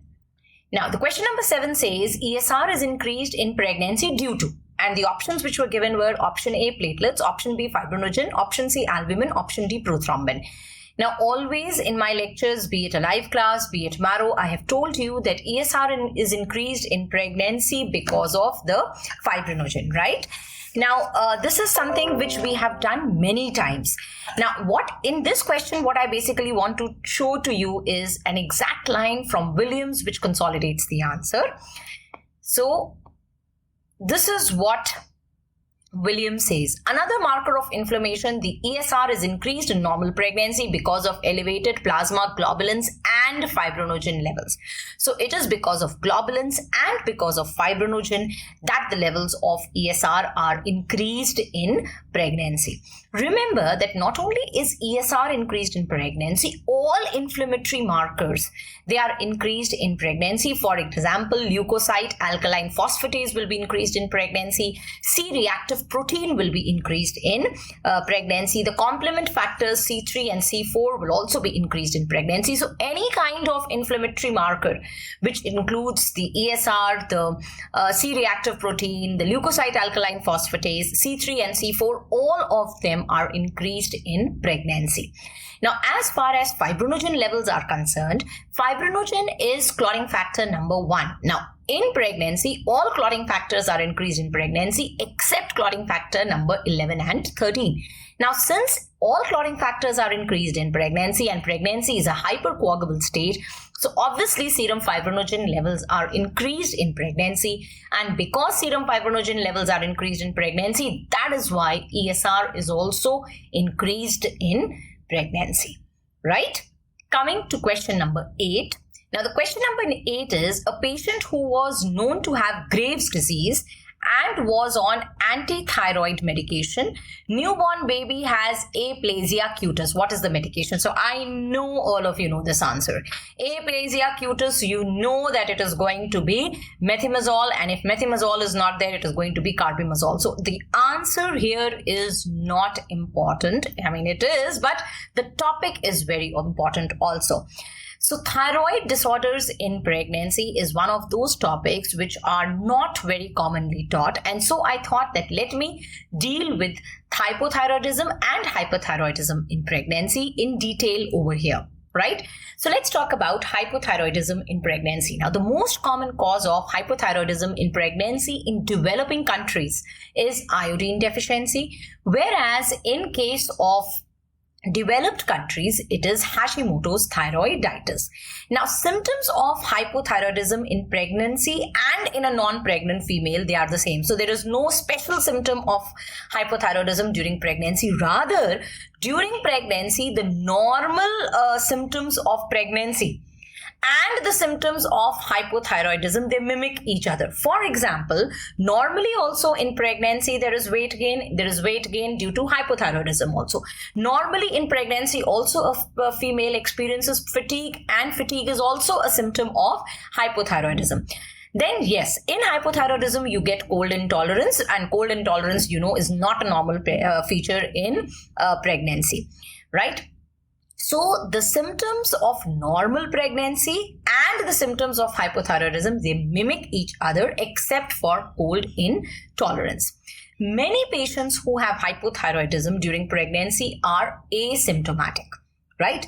Now, before I start talking to you about how to diagnose hypothyroidism in pregnancy, you should also know the normal changes which are happening to the thyroid gland during pregnancy, right? In the thyroid physiology during pregnancy, what are the changes which are happening? Now, see, normally in pregnancy also, the size of the thyroid gland is increased, but whenever there is goiter, it means it is abnormal. Right? It will be slightly increased, but it will not result in goiter. So if you are getting goiter in pregnancy, that is definitely abnormal, right? Number 2, when we talk about physiology as such, all of you know that the alpha subunit of HCG is similar to TSH, right? And because alpha subunit of HCG is similar to TSH, it stimulates the thyroid gland, and from thyroid gland, T3 and T4 are released. So total T3 and T4 are increased in pregnancy. And because total T3 and T4 are increased in pregnancy, this T3 and T4 will have a negative feedback on TSH. So the levels of TSH are slightly reduced in pregnancy, right? So the levels of TSH are slightly reduced in pregnancy, and thyrotropin releasing hormone is undetectable in maternal serum, right? So I'm repeating again, because the alpha subunit of HCG is similar to TSH. So it stimulates the thyroid gland, and from thyroid gland, excessive T3 and T4 are released. So the total T3 and T4 are increased in pregnancy.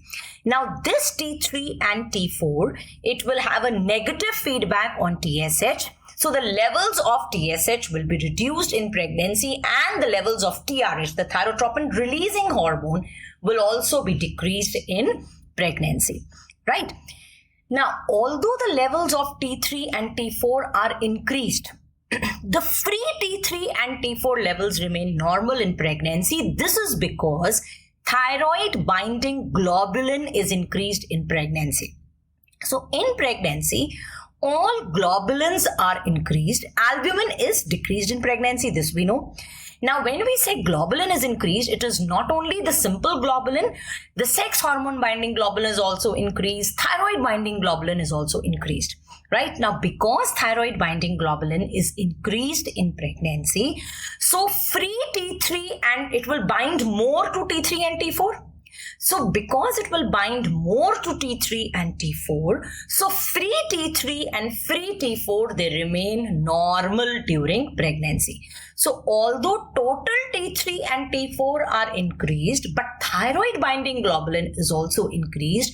So the levels of free T3 and free T4, they remain normal in pregnancy, and that is why a pregnant female is euthyroid during pregnancy. She doesn't have any this will not result in hypothyroidism or hyperthyroidism. Her free T3 and free T4 are normal in pregnancy, and she remains euthyroid.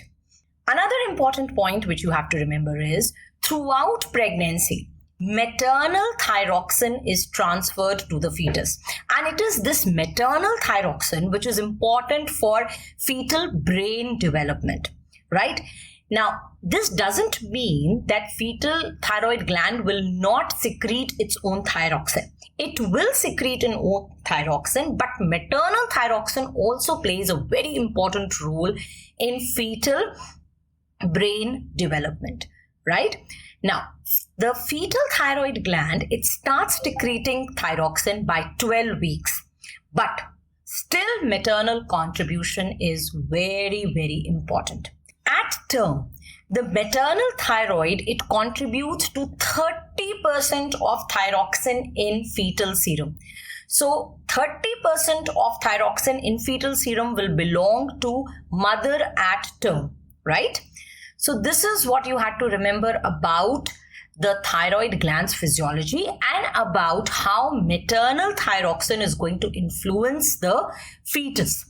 Now, because thyroxine, maternal thyroxine plays a very important role in fetal brain development, that is why you have to detect all cases of hypothyroidism early in pregnancy so that you can supplement, you can give thyroxine to the mother at an early stage, right?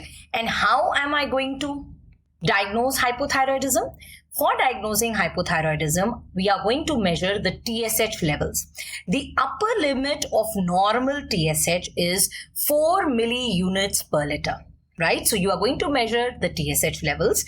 The upper limit for the normal is 4 milliunits per liter. Now, in case of hypothyroidism, what do you expect? In case of hypothyroidism, you expect that T3, T4 will be less, and because T3, T4 will be less, the negative feedback on TSH will not be there. So the levels of TSH will increase if there is hypothyroidism. Apart from measuring TSH, you are going to measure free T4 levels also. Now, as per the American Thyroid Association, if TSH levels are more than equal to 2.5 units per liter, in that case, you also have to measure thyroid peroxidase antibodies, right? So normally the levels, upper limit of normal is 4, but if TSH is more than 2.5, then American Thyroid Association says that you also have to measure thyroid peroxidase antibody. This means that if you have to do screening for hypothyroidism, so important thing is that screening for hypothyroidism is not done universally.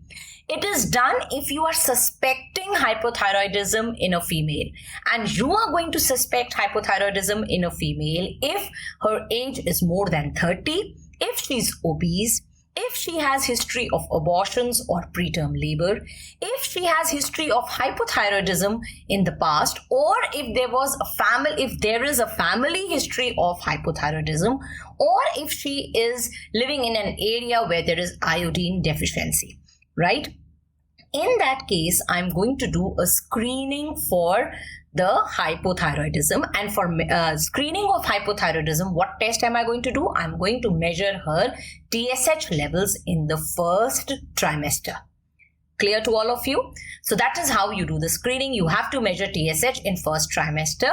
It is not recommended to be done universally, but yes, these days, what in clinical practice, we do TSH levels in most of the females who are coming to us, right?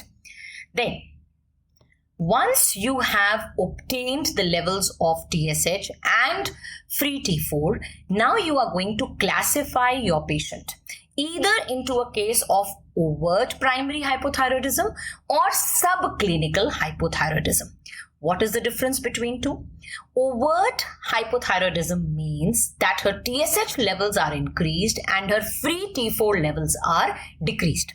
Subclinical means that although her TSH levels are increased, but her free T4 levels are normal. Overt hypothyroidism is less common than subclinical hypothyroidism. So subclinical hypothyroidism is more common in pregnancy. Now, whenever the levels of TSH are increased, right? Now, whether it was a case of overt hypothyroidism or whether it was a case of subclinical hypothyroidism, I'm also going to measure the levels of thyroid peroxidase antibody, right? So if it is a case of subclinical hypothyroidism, either the patient will be TPO antibody positive or TPO antibody negative. The prognosis of those patients who have the pregnancies of those patients who have TPO antibody positive they will have more complications in comparison to patients who have TPO antibody negative. So if I have to, arrange them in sequence, maximum complications, pregnancy-related complications related to thyroidism will be seen if there is overt hypothyroidism. Then it will be seen in subclinical hypothyroidism, which is associated with TPO antibody. And then least complications will be seen in subclinical hypothyroidism, which is not associated with TPO antibodies. And what are these complications which we are talking about? Now, the complications which we are talking about is hypothyroidism in pregnancy can lead to abortion. It can lead to PIH or gestational hypertension. Now, all of us know that PIH in itself is a risk factor for abruptio. So, it can lead to abruptio. It can lead to preterm labor, right? Then at the time of labor or during pregnancy, you can get non-reassuring fetal heart rate. And because you are getting fetal distress or non-reassuring fetal heart rate, so the chances of cesarean section are increased. And after delivery, there are chances of PPH, right? So in pregnancy, hypothyroidism, I'm repeating, it can lead to abortion. It can lead to PIH. PIH can lead to abruptio. Then it can lead to preterm labor. There can be non-reassuring fetal heart rate on NST. And because of this, you might have to go for cesarean section. So the chances of cesarean section are increased and there are increased chances of PPH, right? Fetal complications of hypothyroidism, apart from neuropsychological and cognitive impairment. I told you that maternal thyroxine is very, very important for brain development of the fetus. So if there is hypothyroidism, there can be neuropsychological and cognitive development abnormalities in fetus. Apart from that, because it is leading to preterm labor, there are chances of respiratory distress syndrome, low birth weight, and increased perinatal morbidity and mortality, right? So these are the complications which can happen with hypothyroidism in pregnancy and in fetus. So how do you manage it? Management is very easy, that I have to give levothyroxine to the mother. And when I'm giving her thyroxine, I'm going to start it at a dose of 1 to 2 micrograms per kg body weight of the mother per day. Or I'm going to straight away start with 100 micrograms per day of thyroxine, and then I'm going to repeat a TSH after 4 weeks, and I'm going to adjust the dose, right? Another very, very important point which you have to remember is that if a female is already on thyroxine, right? A hypothyroid female conceives. She was already on thyroxine. Now, during pregnancy, you have to increase her dose by 30 to 50%, right? So these are two very, very important things which you have to remember. You have to start thyroxine in the first trimester itself when hypothyroidism is diagnosed, and the starting dose mostly is 100 micrograms per day, or you can say 1 to 2 micrograms per kg per day. And if the female was already on thyroxine before she conceived, then after conceiving, her dose of thyroxine should be increased by 30 to 50%. Right? So this is what you have to remember about hypothyroidism in pregnancy. Now the question was on hyperthyroidism, right? So let's talk about hyperthyroidism in pregnancy. Hyperthyroidism in pregnancy, the two very important causes are Graves' disease, or it could be HCG mediated. HCG mediated, why? Because HCG, as I told you, the alpha subunit of HCG resembles TSH, and so it hyperstimulates the thyroid gland, right? So what are the findings which you are going to get in hyperthyroidism? In hyperthyroidism, the free T3 and T4 will be increased, and because free T3 and T4 will be increased, right, so there will be a negative feedback on TSH, so the levels of TSH will be less. Now, I told you that as it is also in pregnancy, the levels of TSH are reduced. So here you have to remember that in hyperthyroidism, the levels of TSH, they are less than 0.1 milliunits per liter, right? Now, again, hyperthyroidism also has a lot of adverse effects on pregnancy and fetus which resemble those of hypothyroidism, right? So, and generally question is not asked on the details. Details of hyperthyroidism is not asked in pregnancy. Details of hypothyroidism is asked. In hyperthyroidism, what is important is the management of hyperthyroidism, right? When you are managing hyperthyroidism, what you have to remember is you have to maintain persistent but mild hyperthyroidism in the mother. So when I am treating hyperthyroidism in mother, I am not going to over-treat hyperthyroidism. Why? Because the antithyroid drugs which you are going to give to the mother to treat her hyperthyroidism, the fetal thyroid glands are more sensitive to those antithyroid drugs, right? So if I try to over-treat maternal hyperthyroidism, the antithyroid drugs will have more effect on the fetal thyroid gland and the fetus will become hypothyroid. Are you understanding? So what I'm saying is that the antithyroid drugs which you give to the mother, they have more effect on the fetal thyroid gland.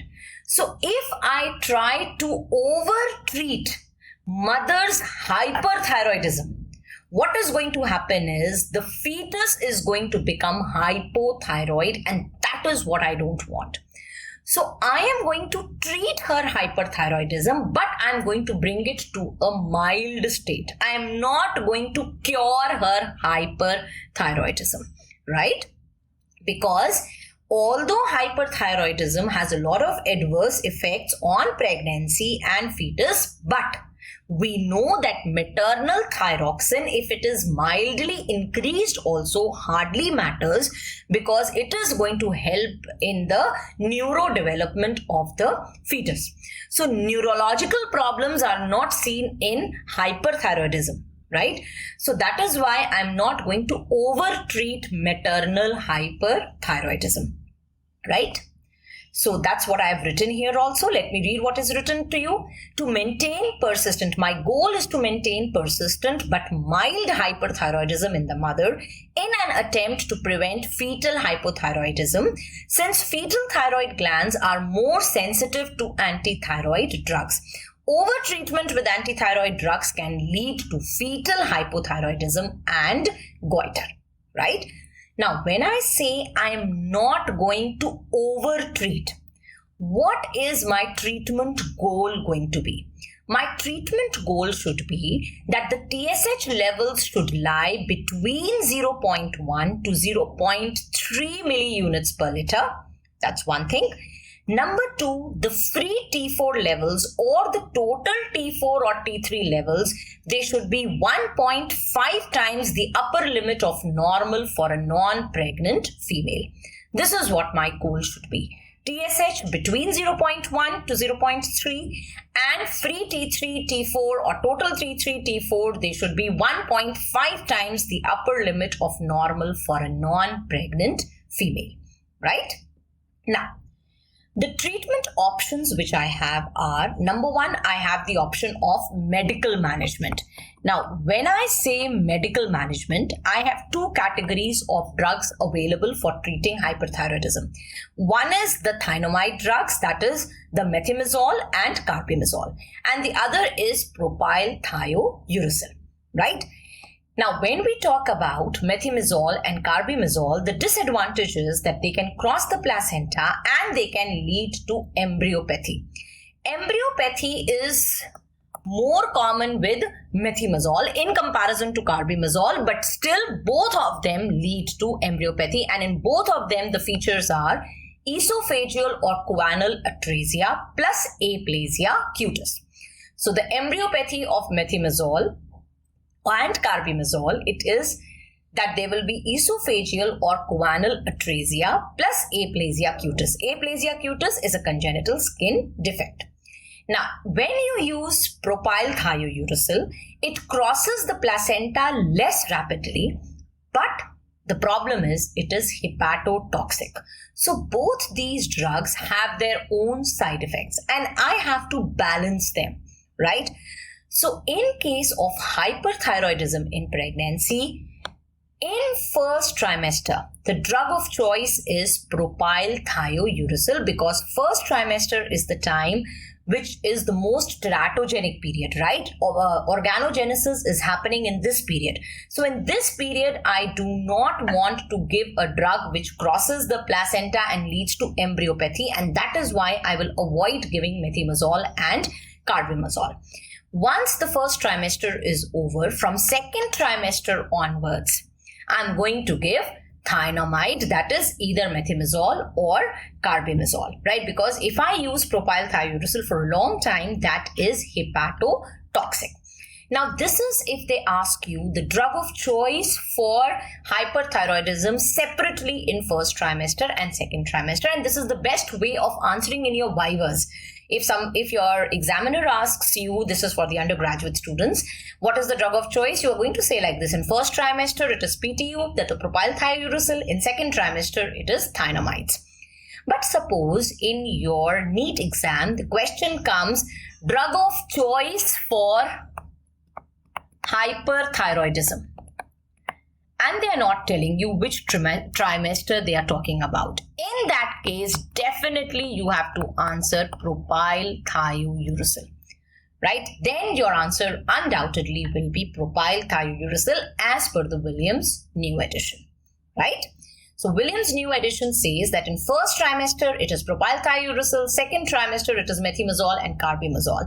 But in Parkland Hospital, right, where the authors of the main authors for Williams are, they have written that in Parkland Hospital they are using propylthiouracil throughout pregnancy, right?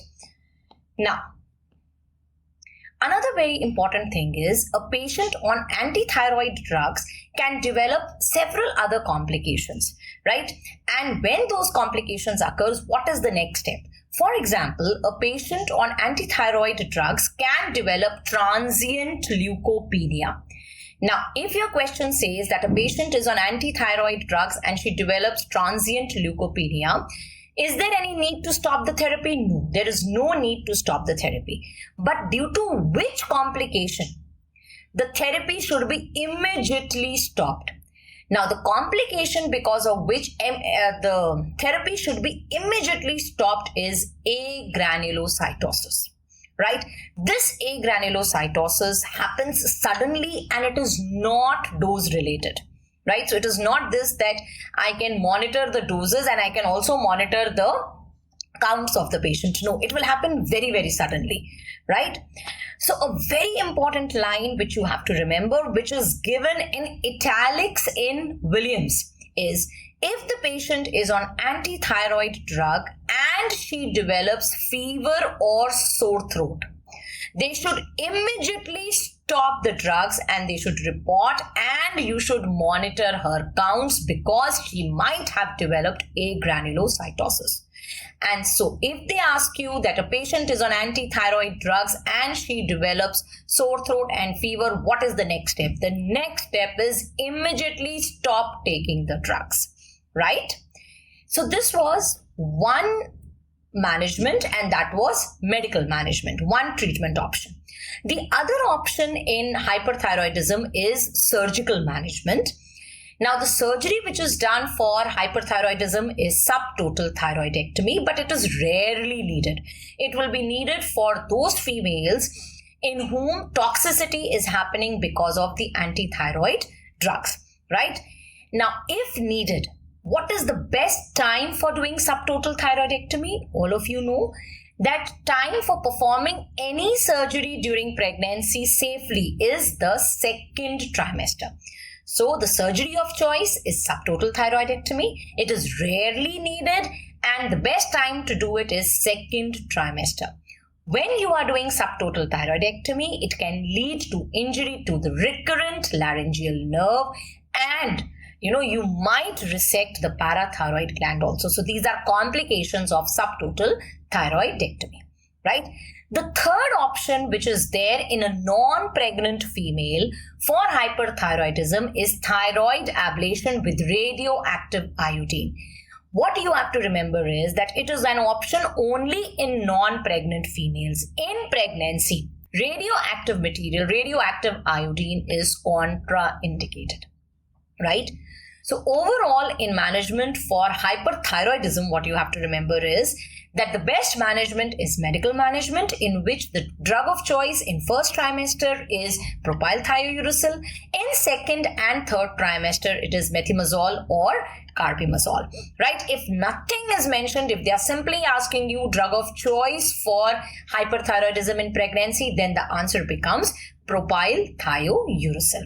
Subtotal thyroidectomy is rarely needed, right? And radioactive iodine, thyroid ablation with radioactive iodine is contraindicated. Clear? Coming to question number 9, all of the following structures are cut in mediolateral episiotomy except option A, obturator muscle, option B, transverse perineal muscle, option C, pudendal nerve, option D, bulbospongiosus muscle, right? Now, to understand this question, you will have to draw a diagram with me first. So we are going to draw the perineal area. So if you see the pelvic bone here, you will get the ischiocavernosus muscle like this, right? Then I am drawing the vestibule, right? So a vestibule will have clitoris, Then there will be labia minora. Posteriorly, where labia minora meet, that is called as the fourchette. Right?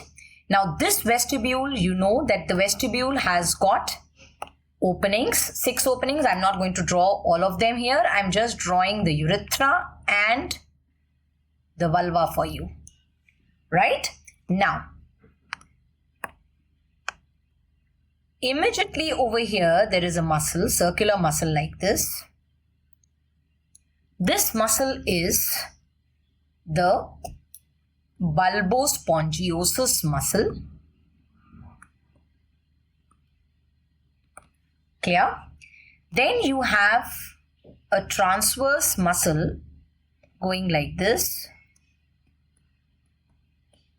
The superficial and the deep transverse perineal muscle. The superficial and deep transverse perineal muscle. Here is the anus. Right? So this is the superficial and deep transverse perineal.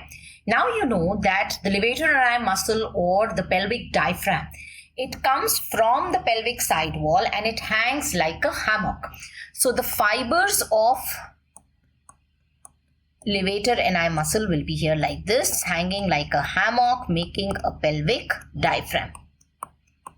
Right? Now, over here we have the pudendal vessels and the pudendal nerve.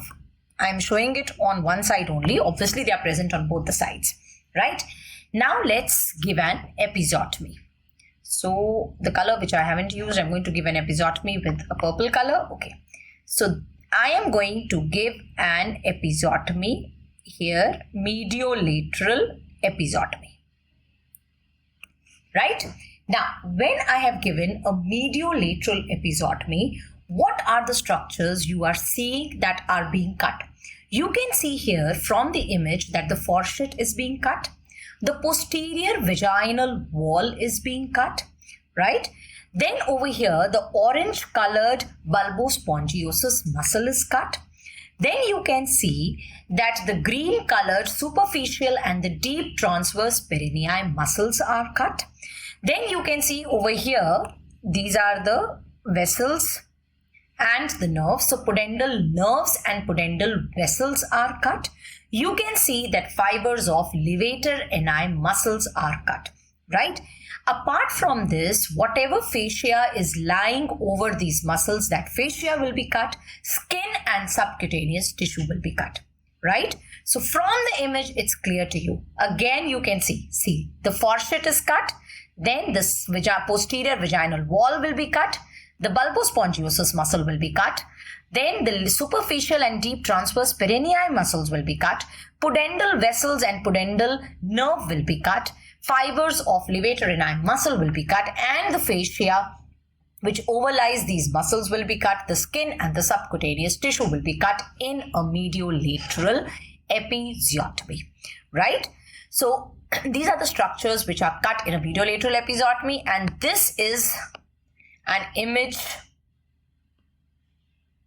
of whatever I drew for you, right? Here you can see that a mediolateral episiotomy is being given, and the structures which are being cut from inside to outside.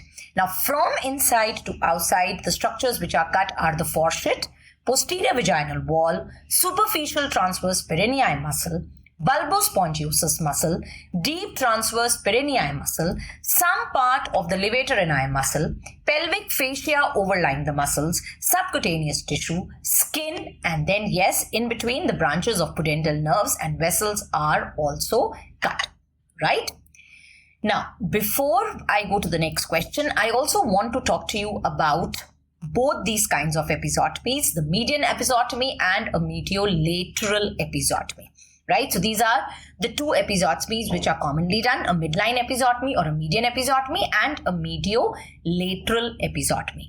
Now, when I say that it's a mediolateral episiotomy, the angle at which the episiotomy is made when the crowning is there, you know that the episiotomy is going to be given once crowning has occurred. Now, after crowning has occurred, I am going to give the mediolateral episiotomy at an angle of 60 degrees.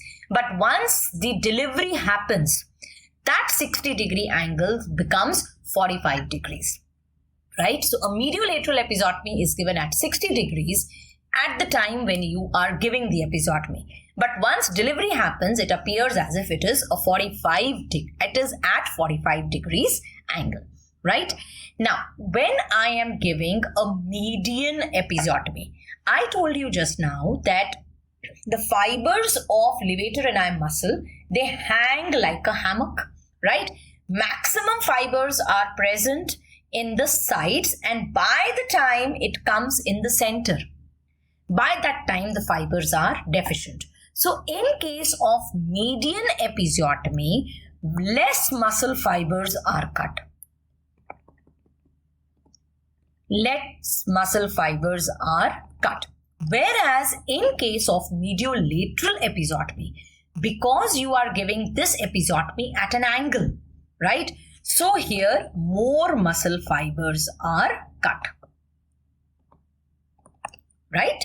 Now, because in a median episiotomy, less muscle fibers are cut, obviously there will be less bleeding. Now, if bleeding will be less, then repair will become easy. If there is less bleeding, you will be able to repair it easily. Now, also because less muscle fibers were cut, that is why healing is fast. Now, one problem which a female has after episiotomy is that of dyspareunia. That means if after episiotomy she has intercourse later on, if she has intercourse with her partner, there is pain, right? But if the episiotomy is healing fast and if less muscle fibers were cut, then obviously dyspareunia will be less, right? So a median episiotomy, as you can see, has many advantages. Less muscle fibers are cut, there is less bleeding, repair is very easy, healing is very fast, and dyspareunia is very less.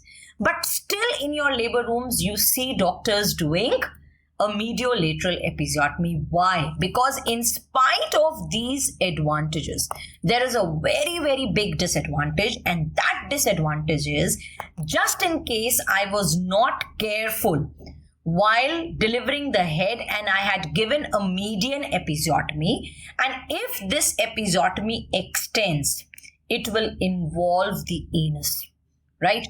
So there will be anal sphincter will get torn if I am not careful while delivering the head of the baby when I have given median episiotomy, right? And if anus is involved, that means the patient is having a 3rd degree or a 4th degree perineal tear. Now, if you as an obstetrician, while doing vaginal delivery, you bring about a situation where a patient becomes fecal incontinent because of vaginal delivery, then there is no difference between you and a thigh. That is why all the obstetricians, they do not prefer a median episiotomy, right? On the other hand, let's see what happens in a mediolateral episiotomy. Now, in a mediolateral episiotomy, more muscle fibers are cut, right? And obviously, if more muscle fibers are cut, bleeding will be more.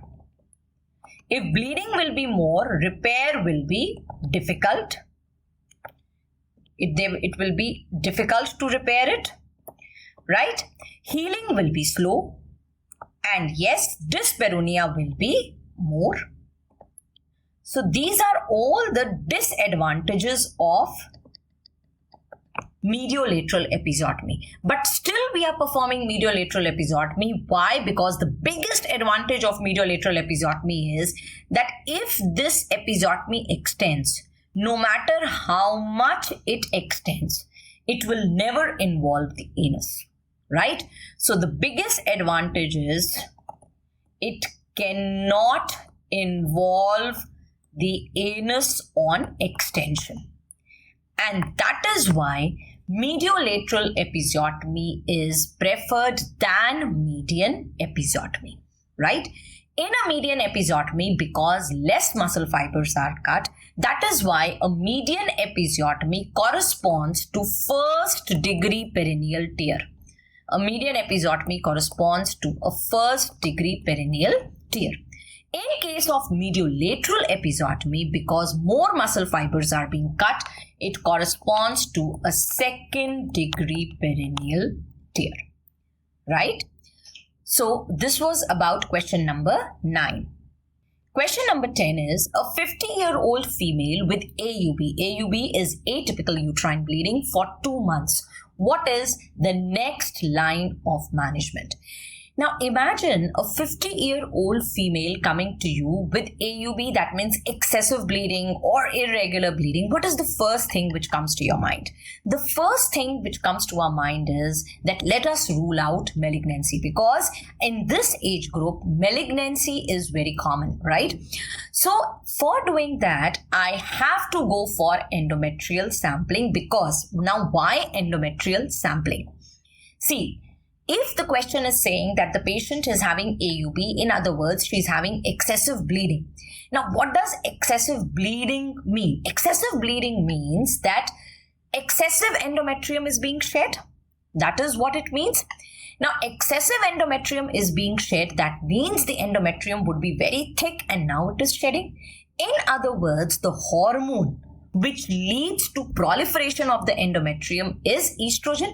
In other words, I can think that, okay, maybe the levels of estrogen in this female are very high, and that excessive estrogen had led to proliferated endometrium, and that proliferated endometrium is now shedding, and that is what is leading to AUB, right?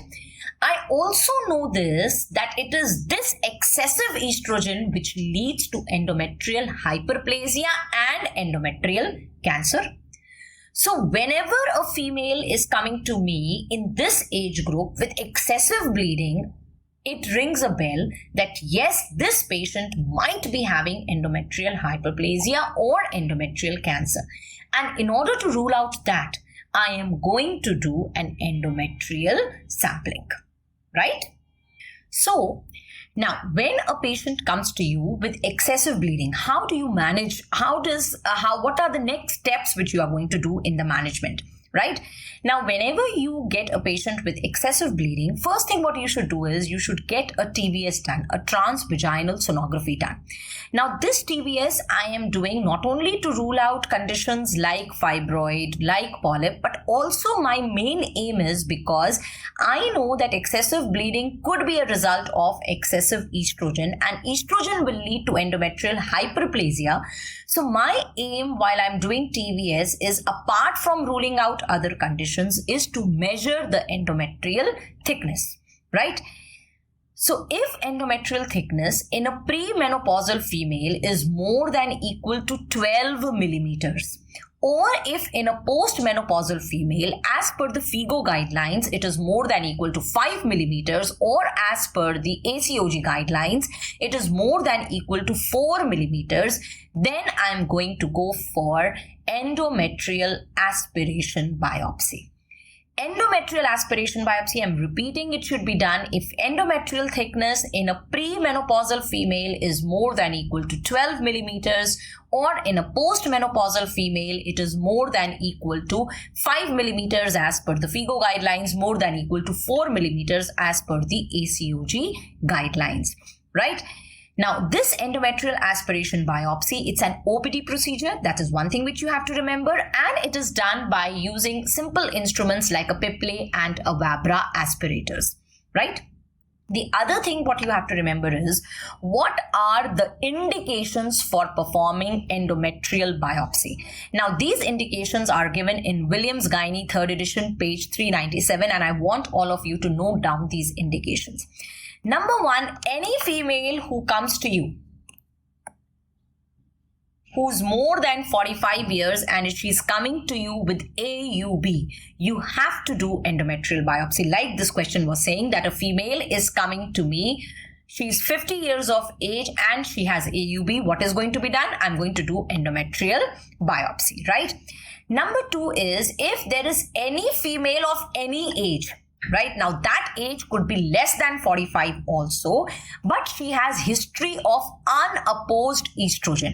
So any female of any age, if she has history of unopposed estrogen in the form of PCOD, or if you were giving her tamoxifen therapy, or if she is severely obese, then you have to do an endometrial biopsy. So any patient who is on tamoxifen therapy, you have to do her endometrial sampling, right?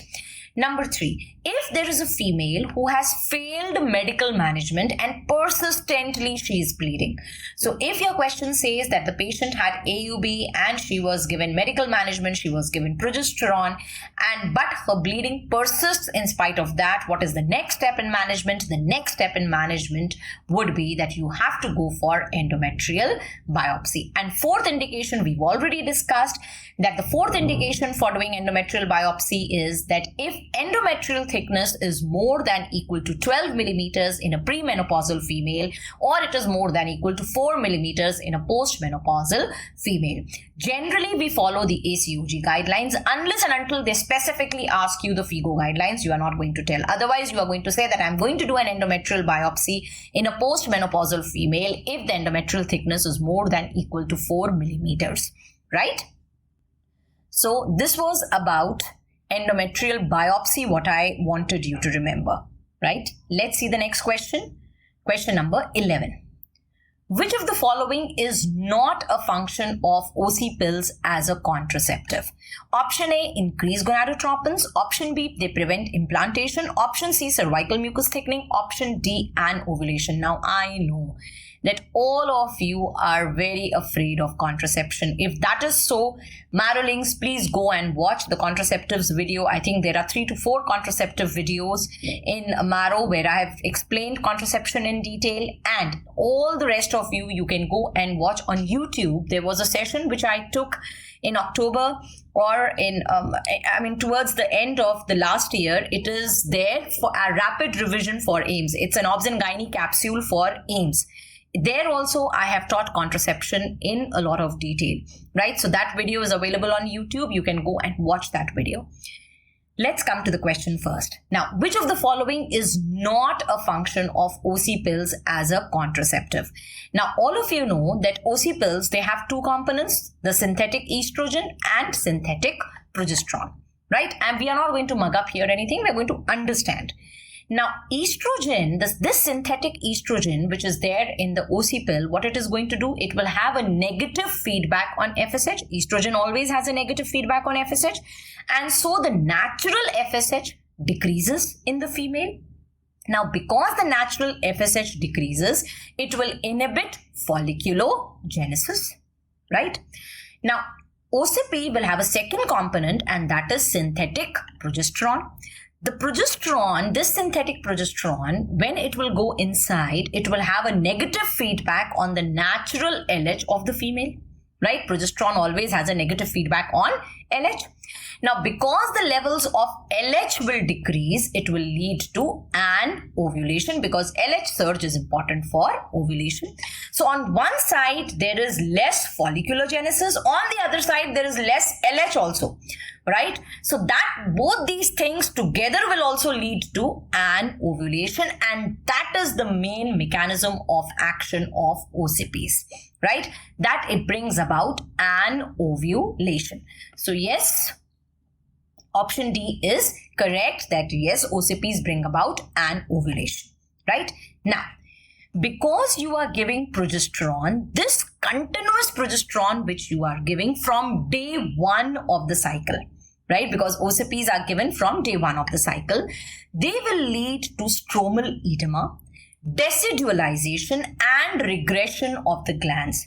So they are going to bring about stromal edema. They will decidualize the endometrium from the very beginning, and it will lead to regression of the glands. And such an endometrium, it becomes unfavorable for implantation. Right? So it brings about changes in the endometrium which are unfavorable for the implantation. Apart from this, it also brings about decidual hypoplasia. There is decidual hypoplasia, the endometrial hypoplasia. So all these changes, they do not favor implantation. Right? So number 2 mechanism of action is that it makes the endometrium unfavorable for implantation. Number 3, so this was the second mechanism of action. Number 3, all of us know that progesterone makes the cervical mucus thick, and because cervical mucus becomes thick, then it becomes unfavorable for the ascent of the sperms. So the third mechanism of action is that it makes the cervical mucus thick.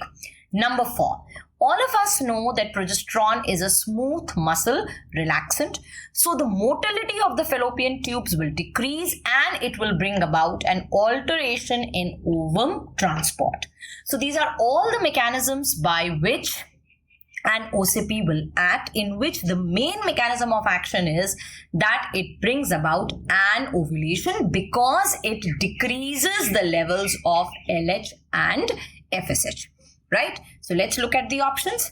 The options which were given to you here were, it increases gonadotropins. No, it doesn't increase gonadotropins. It decreases the gonadotropins.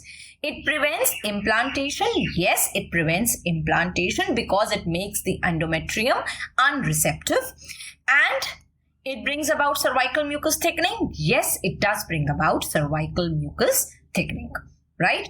So this was about the mechanism of action of OC pills. Now, many times questions have been asked on mechanism of actions of all the contraceptives. So what you have to remember is that the main mechanism of action for OC pills is an ovulation. Right? For progesterone only contraceptives,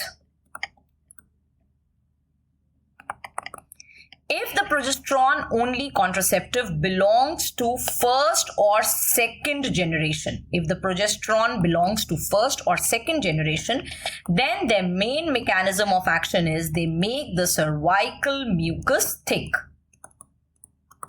Right? But if progesterone belongs to third or fourth generation, that is the newer progesterone, or if progesterone is present in large amounts, then irrespective of the type of progesterone, the main mechanism of action is that it inhibits ovulation. Right? Now, based on this concept, if they ask you what is the main mechanism of action of progesterone only pills, now what you have to remember is pills, obviously they will not have a large amount of progesterone, and mostly in the progesterone only pills, it is the first and the second generation progesterone which is present. That is why the main action of progesterone only pills is it makes the cervical mucus thick. But if they ask you what is the main action of the new progesterone only pills, or the progesterone only pill which is available in India, Cerazette. Cerazette has got desogestrel, and all of us know that desogestrel belongs to the third generation progesterone. It's a third generation progesterone. So if they ask you what is the main mechanism of action of the new POPs, or if they ask you what is the mechanism of action of Cerazette, in that case you are going to say it inhibits ovulation. Right?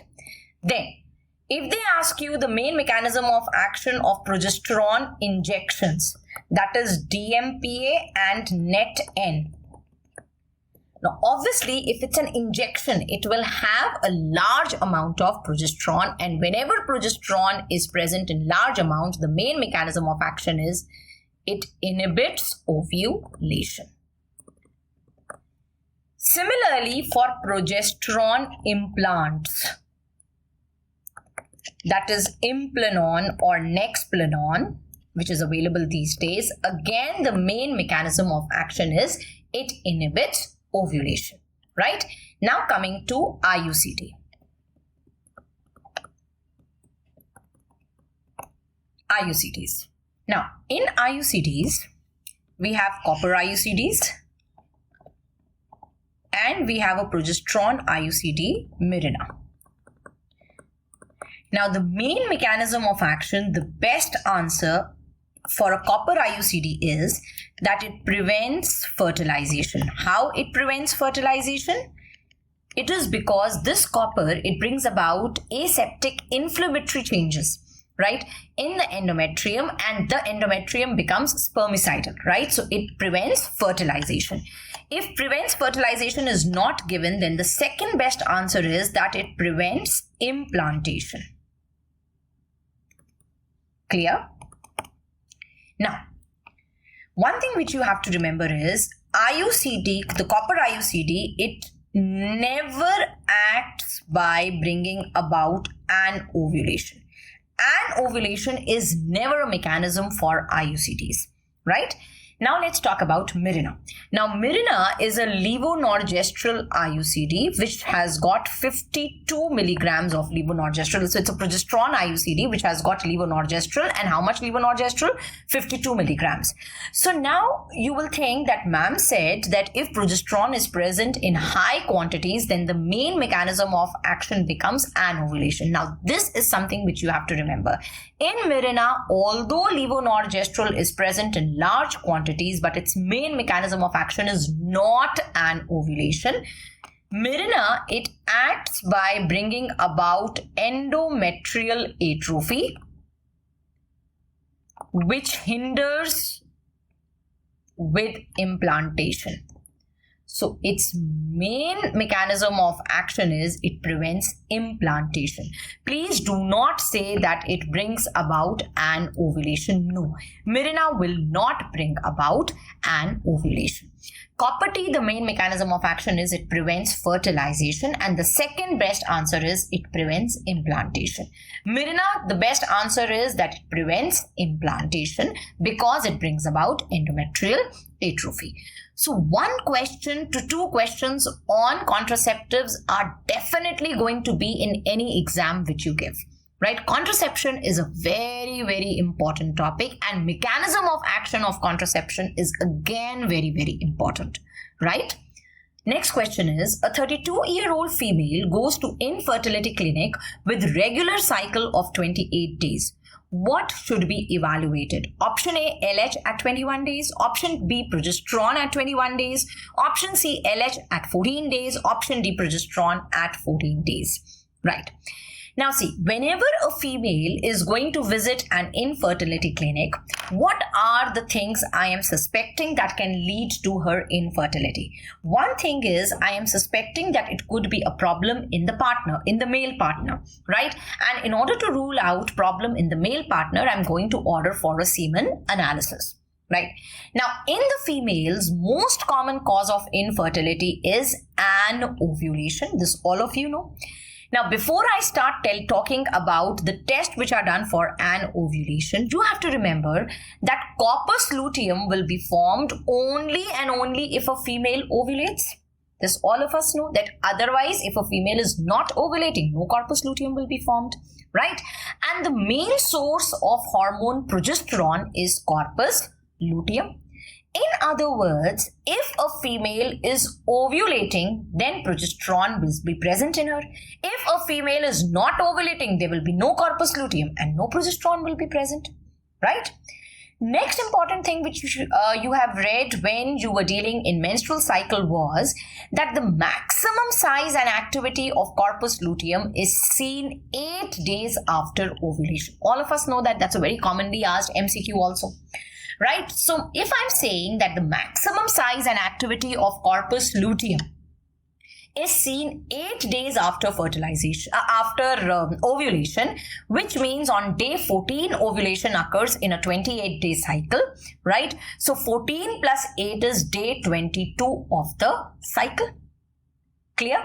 So that means maximum size and maximum activity of corpus luteum is seen on day 22, and the main source of hormone progesterone is corpus luteum. This means that if I ask you that in a menstrual cycle, when are the levels of progesterone going to be the highest?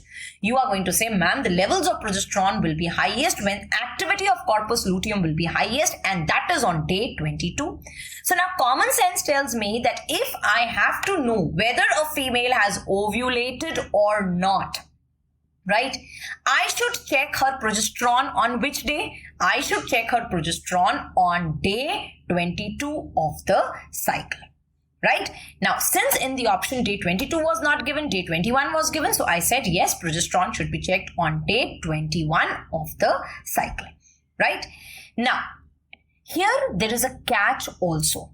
If they are asking you that what is the best test to confirm that a female has ovulated in a regular cycle. So if you are doing a test which is confirming whether ovulation has occurred or not, you should check her levels of progesterone, because if she has ovulated, progesterone will be present. If she has not ovulated, progesterone will not be present. And on what day should you check her levels of progesterone? You should check them on day 21 or day 22 of the cycle. Right? But suppose the question is saying that there is a female who has irregular cycles, right? And she says that, doctor, I don't know when to have intercourse because her cycles are irregular. So obviously I also cannot tell her that when she is going to ovulate. In such a female, if you want to predict the time of ovulation, then what is the best test? To predict the time of ovulation, the best hormone will be LH. Right? Because ovulation happens due to LH surge. If LH surge has happened, then I know that within 32 to 36 hours, she will ovulate. So what I'm going to do is I'm going to tell her to do a urinary LH level. Like there are urine pregnancy tests available. Similarly, there are urinary LH kits which are available, which tell a female that yes, now LH surge has happened and now the time for ovulation is going to come. Right? So for confirming whether ovulation has happened or not in a regular cycle, what do? You do serum progesterone levels. That's the best test. But to predict whether ovulation, when ovulation is going to happen, then you have to go for urinary LH levels. Is that clear to all of you? Yes. So this is if you are suspecting an ovulation. Now first let's see a question, then I'm going to tell you further. A 32-year-old female goes to infertility clinic with regular cycle of 28 days. Right? Now I have to check whether this female is ovulating or whether this female is not ovulating. In other words, I don't have to predict ovulation. I have to confirm whether she is ovulating or not. And in order to confirm whether she is ovulating or not, I have to do her progesterone on day 21 or 22. To predict that ovulation, when is ovulation going to happen, I will have to use the LH kit, the urinary LH levels, right? So in case of infertility, these timings are very important. That when are the tests for ovulation done? All the tests for ovulation, they are done on day 21 or day 22 of the cycle. Best answer is day 22 of the cycle. If that is not given, then day 21 of the cycle. Now, apart from an ovulation, the other reason why a female could have infertility is because there are no more follicles which are left in the ovary. Now, if no more follicles are left in the ovary, that condition is called as decreased ovarian reserve, or the follicles are less in the ovary. I will not say absent, the follicle number can be less. Now, if the follicles are less, follicles are the reserve. I mean, an ovary is a reservoir of these follicles. So this condition is called as decreased ovarian reserve.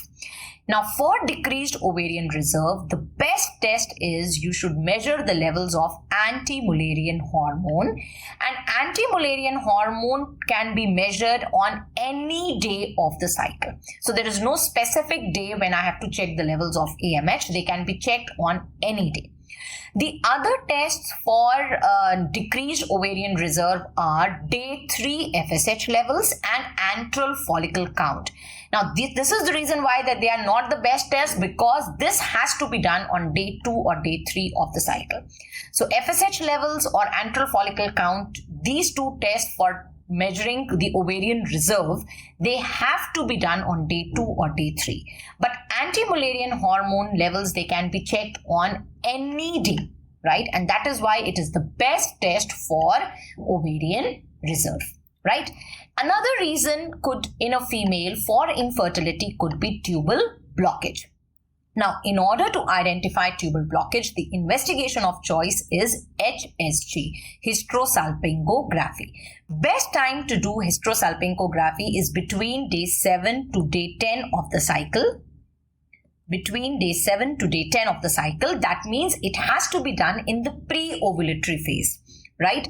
Why in the pre-ovulatory phase? Why am I doing it between day 7 to day 10? Because, for example, suppose there is a female who didn't know that she has conceived, right? I also don't know she has conceived, and she was my patient whom I was following her up for infertility, and I have decided that on day 21 I am going to do her HSG. Now, on day 14 she ovulated and she conceived.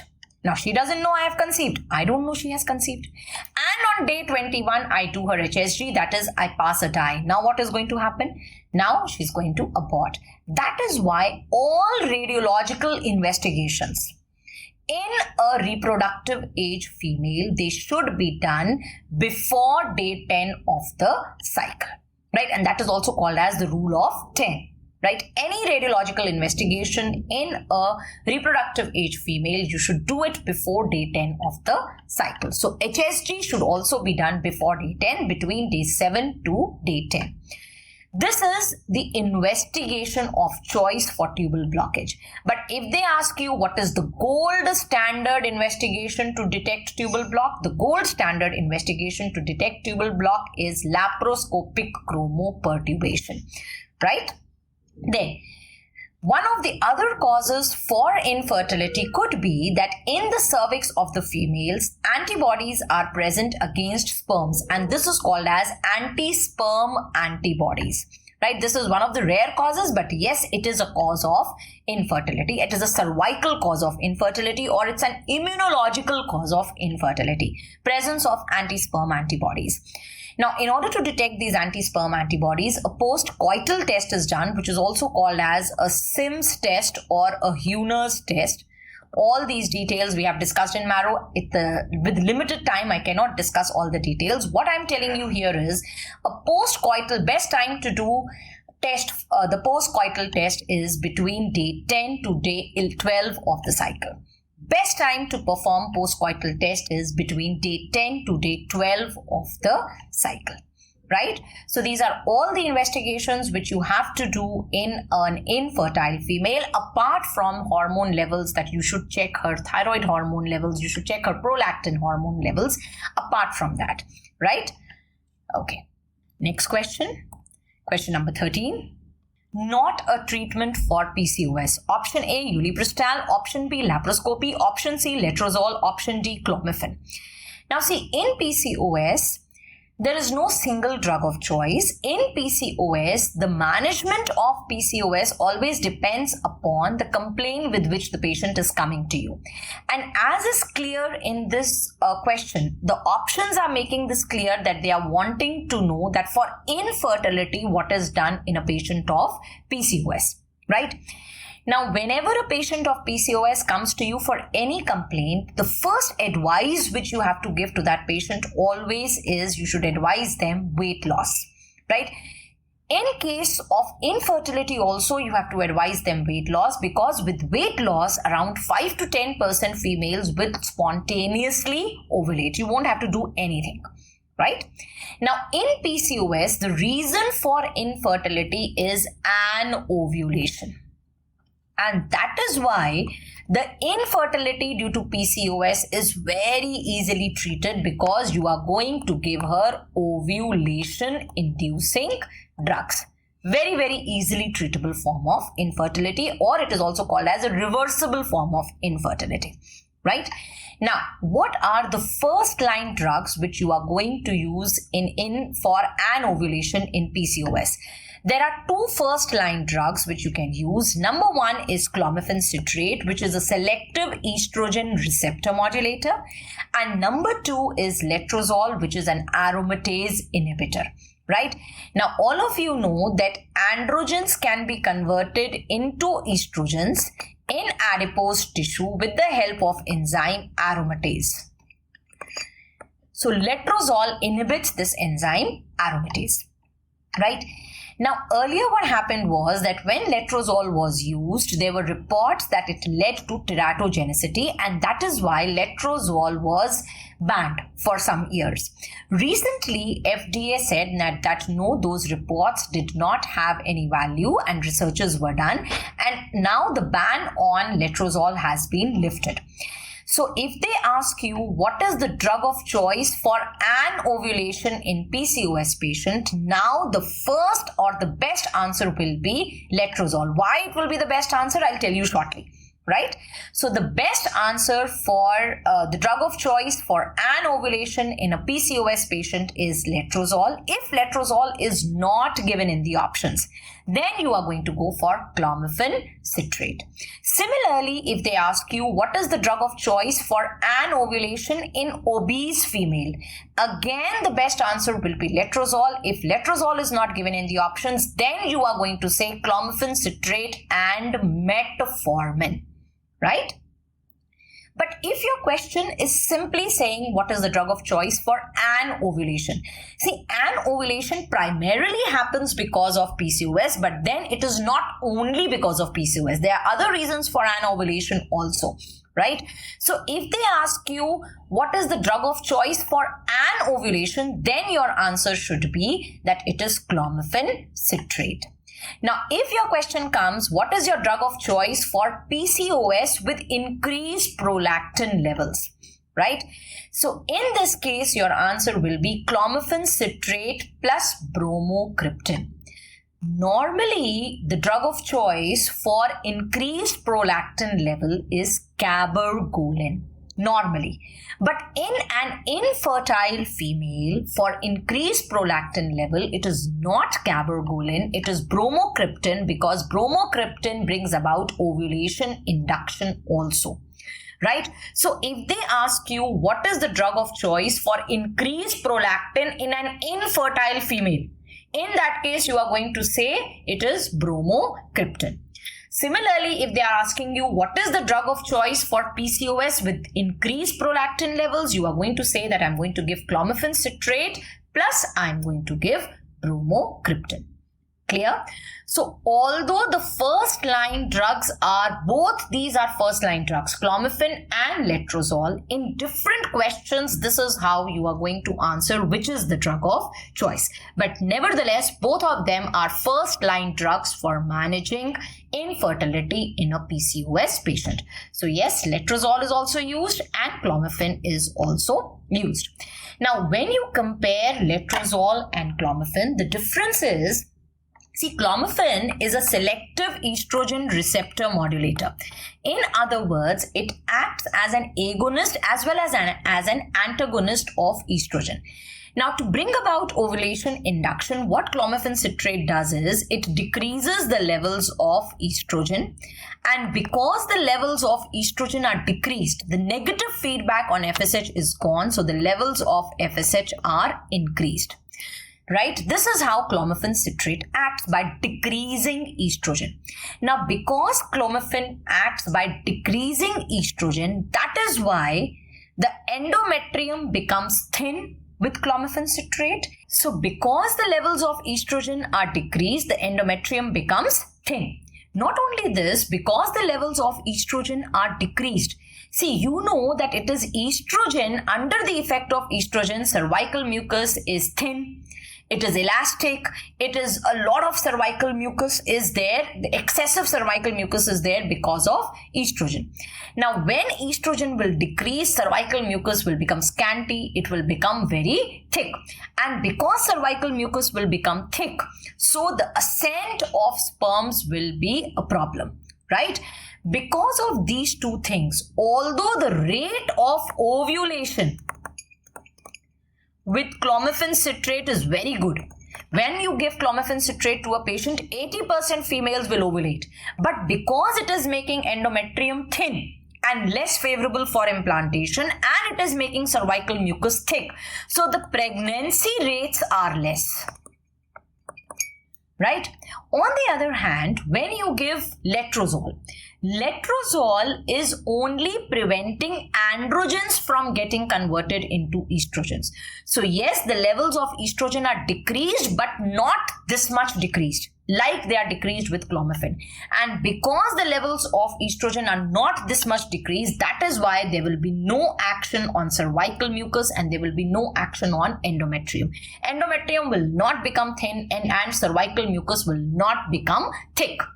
That is why letrozole, the pregnancy rates of letrozole are better than clomiphene citrate, and that is why in PCOS patients, letrozole gives better results, right?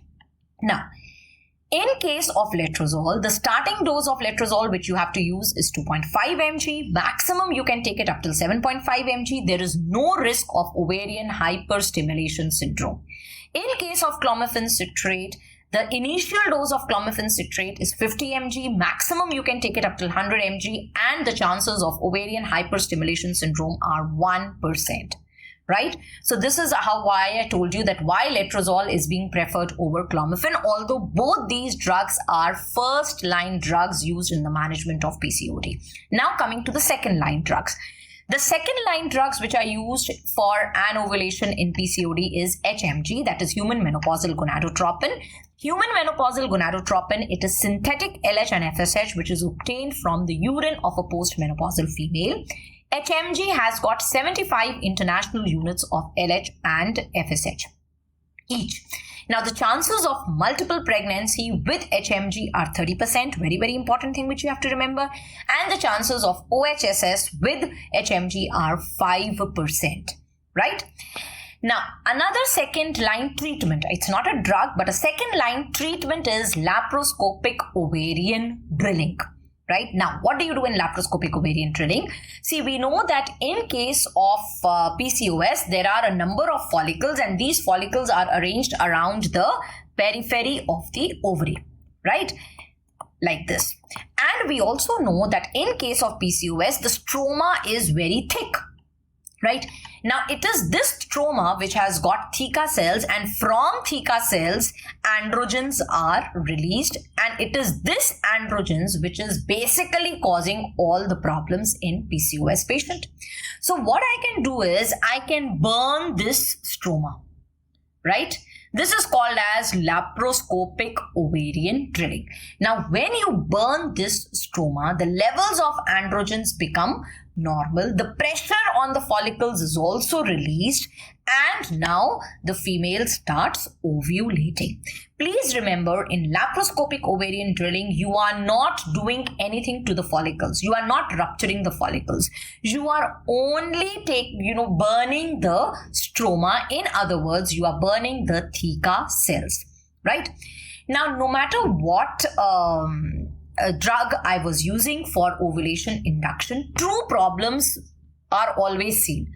Two problems which are seen with drugs, ovulation drugs, are: number one, they lead to multiple pregnancy, and number two, they lead to ovarian hyperstimulation syndrome. So whenever you are using ovulation inducing drugs, these two problems are always there, right? But this is the advantage of doing this surgery. This surgery will never lead to ovarian hyperstimulation syndrome, and it will never lead to multiple pregnancy.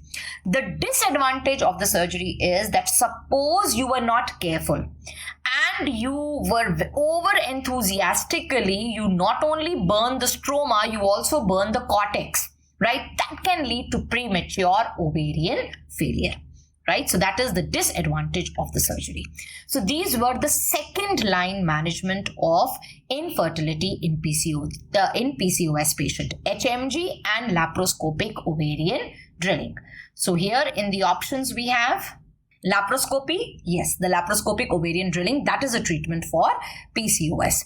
The third line drug which is used in management of infertility in PCOS is synthetic GnRH, right? Now, synthetic GnRH, what you have to remember is that when you are giving synthetic GnRH, you can give it either continuously or you can give it in a pulsatile manner. Now, when you give it continuously, it decreases the levels of FSH, it decreases the levels of LH, and it decreases the levels of estrogen. So, whenever you are giving continuous GnRH, you are giving in all the hyperestrogenic conditions.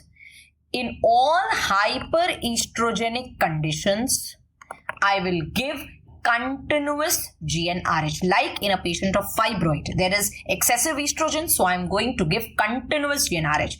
In endometriosis, there is excessive estrogen, so I am going to give continuous GnRH. In precocious puberty, there is excessive estrogen, so I am going to give continuous GnRH. Now, when you give pulsatile GnRH in a pulsatile manner, this is how normally also GnRH is released from the hypothalamus.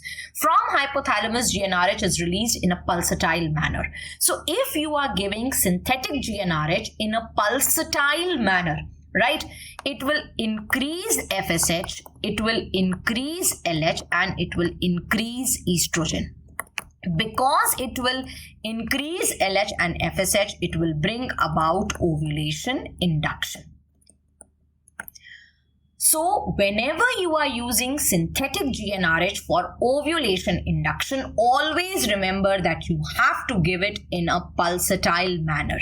Rather, what you should remember is that there are only two conditions in which you give pulsatile GnRH. Number one is ovulation induction, and number two is in case of delayed puberty.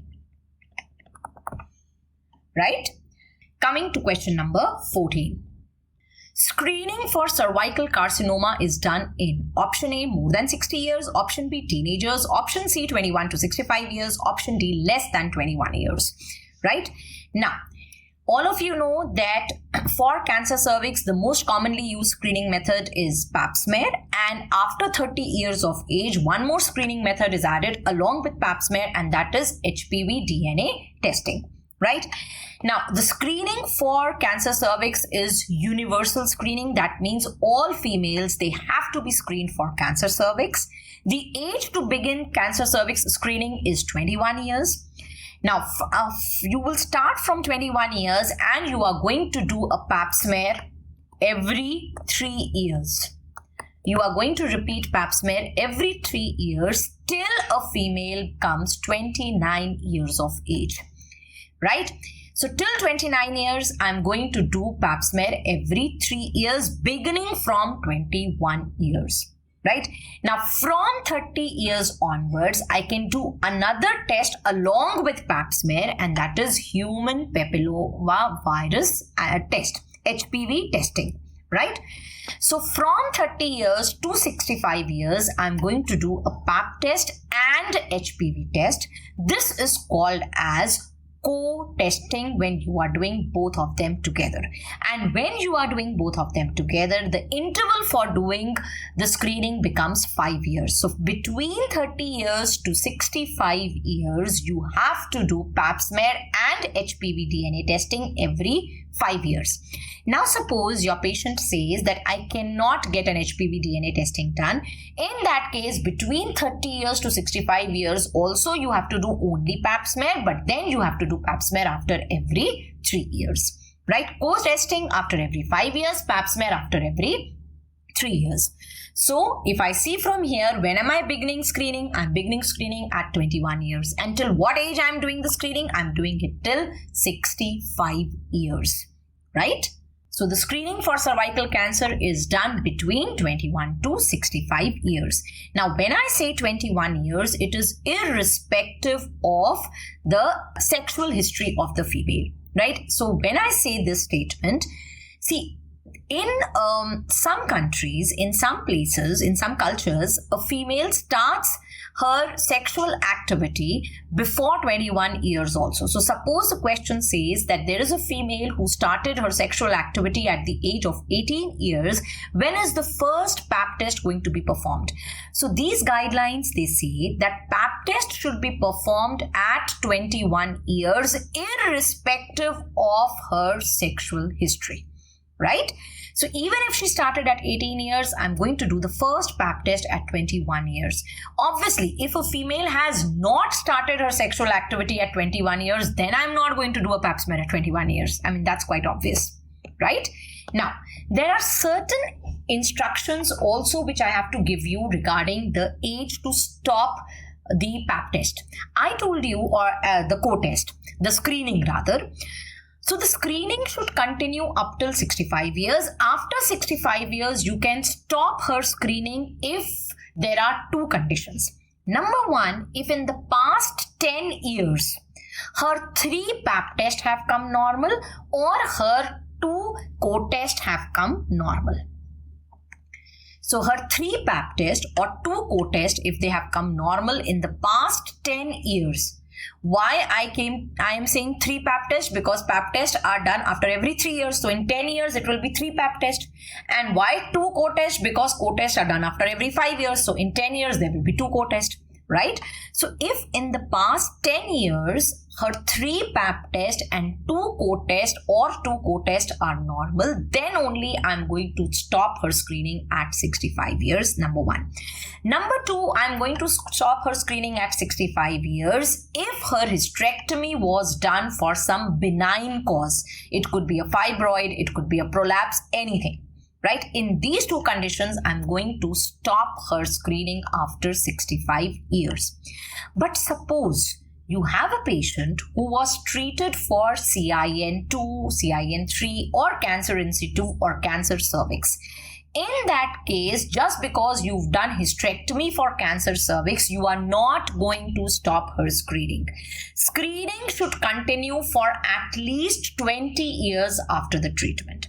Right? So if hysterectomy was done for a malignant cause, then you are not going to stop her screening at 65 years. Right? Now, in case of HIV positive females, what you have to remember is you have to go for annual screening.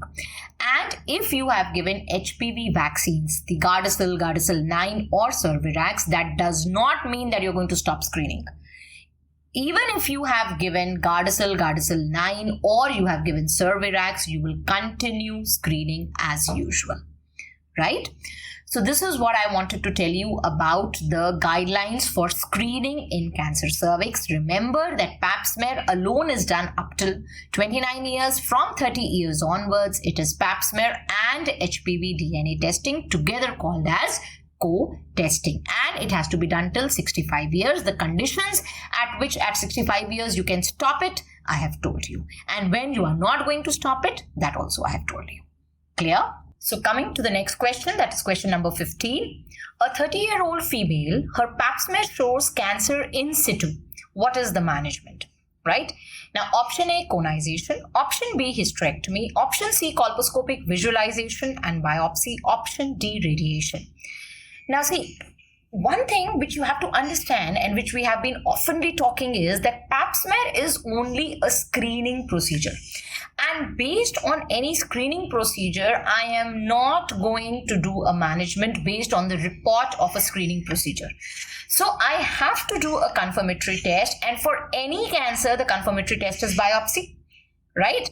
So amongst these options, there is only one biopsy option which I can see, and that is option C, that is colposcopic visualization and biopsy. So that means after a report comes as cancer in situ in pap smear, you have to confirm it by doing a biopsy, and that biopsy will be colposcopic visualization and biopsy. So the answer here is very, very simple, right? Because the options given were very simple, right?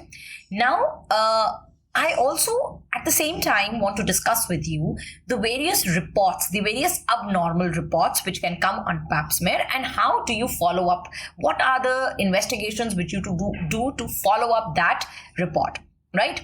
Now, the abnormal reports which you can get in pap smear, number one, the histopathologist or the cytologist rather in this case will say that they are seeing certain squamous cells whose significance they don't know, right? That could be one report, and that is called as ASCUS. What is ASCUS? Atypical squamous cells of unknown significance. So the cytologist is saying, I am seeing a few atypical squamous cells, but I am not sure about their significance, right? And all of us know that the most common cancer cervix is squamous cell carcinoma, right? So whenever you get a report like this, one thing which you should know that if the report is coming as ASCUS, then the chances of this ASCUS progressing to CIN2 or CIN3 in the coming years is 5 to 10%. In 5 to 10% cases, this patient will have CIN2 or CIN3 later on in life, right? Now, what am I going to do when a report comes as ASCUS? Whenever a report comes as ASCUS, next thing what you have to see is the age of the patient, right?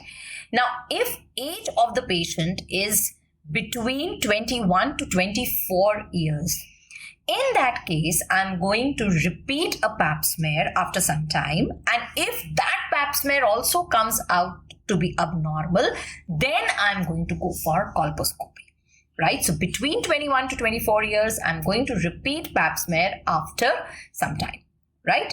And if that also comes out to be abnormal, then I'm going to follow it up with colposcopy. But if age of the patient is more than equal to 25 years, see, normally I told you just now, a few minutes back, that HPV DNA testing is done from 30 years onwards and not before that. But if report is coming as ASCUS and age of the patient is more than equal to 25 years, in that case, the next step is HPV DNA testing. Right? And because you are doing this HPV DNA testing because of an abnormal cytology report, it is called as reflex HPV DNA testing. Right? So I'm going to go for a reflex HPV DNA testing. If HPV DNA comes out to be positive, I'm going to go for colposcopy. If it comes out to be negative, in that case, I'm going to do a co-test after 3 years. Right? After 3 years, I'm going to repeat her pap and her HPV DNA test, right?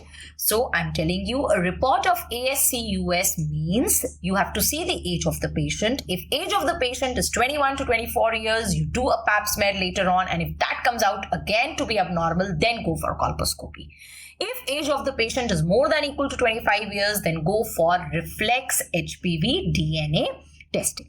Right? And if HPV DNA comes out to be positive, follow it up with colposcopy. So remember here, when HPV DNA is coming out to be positive, we are going for colposcopy, right? Now, the second kind of report which you can get is either LSIL or HSIL. LSIL means low squamous intraepithelial lesions. HSIL means high squamous intraepithelial lesions. And HSIL includes cancer in situ also. Right? Now, whenever the report is coming as LSIL or HSIL, this means that now I have to confirm this diagnosis based on the biopsy. Always confirmatory test for CIN or for cancers is biopsy, right? So whenever report you are getting as LSIL or HSIL, I am going to go for biopsy. Right? Now, what biopsy I'm going to do depends on whether the lesion is visible to me or not. So whenever report is LSIL or HSIL, I'm going to call my patient. I'm going to examine her cervix. If on the cervix, I can see a growth, that means now this is the area where the problem is present. So I am going to take a biopsy from that area by doing a punch biopsy. So if lesion is visible, you will go for punch biopsy. But if lesion is not visible, the entire cervix is appearing normal. In that case, I'm going to take help of a magnifying instrument, which is a colposcope, and then with the help of this colposcope, I'm going to take a biopsy. So this is called as colposcopic biopsy, or simply it is also called as colposcopy, right? Now, one very important thing which you have to remember about a colposcope is that a colposcope can visualize the exocervix, but a colposcope cannot visualize the inner part of the cervix. In other words, with a colposcope, you cannot visualize endocervix, right? Now, although the most common site for cancer cervix is transformation zone, but that doesn't mean that a cancer cannot involve endocervix. So if I want to rule out cancers of endocervix, I will have to go for endocervical curettage. So in case of HSIL, endocervical curettage is mandatory along with colposcopy. In case of LSIL, it is plus minus endocervical curettage. So management of LSIL and HSIL basically is the same. The only difference is in LSIL, it is you may or you may not do an endocervical curettage. In case of HSIL, endocervical curettage is mandatory, right? Now, if your question is saying LSIL or HSIL report and it is not telling that the lesion is visible or not, in that case, you are going to take that the lesion is not visible, right? Because if the lesion would have been visible, it would have been mentioned. Right? So whenever you get LSIL or HSIL, and HSIL, as I told you, includes cancer in situ, you are going to follow it up with colposcopy. In HSIL, endocervical curettage mandatory. In LSIL, endocervical curettage is not mandatory, right? Now, a next kind of report which is recently introduced, this term has been very recently introduced, and that is ASCUSH. ASCUSH,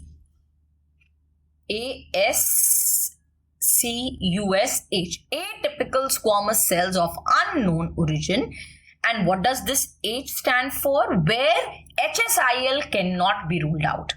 So the pathologist is trying to tell you, I am getting atypical squamous cells, and these atypical squamous cells are very difficult to differentiate from HSIL, right?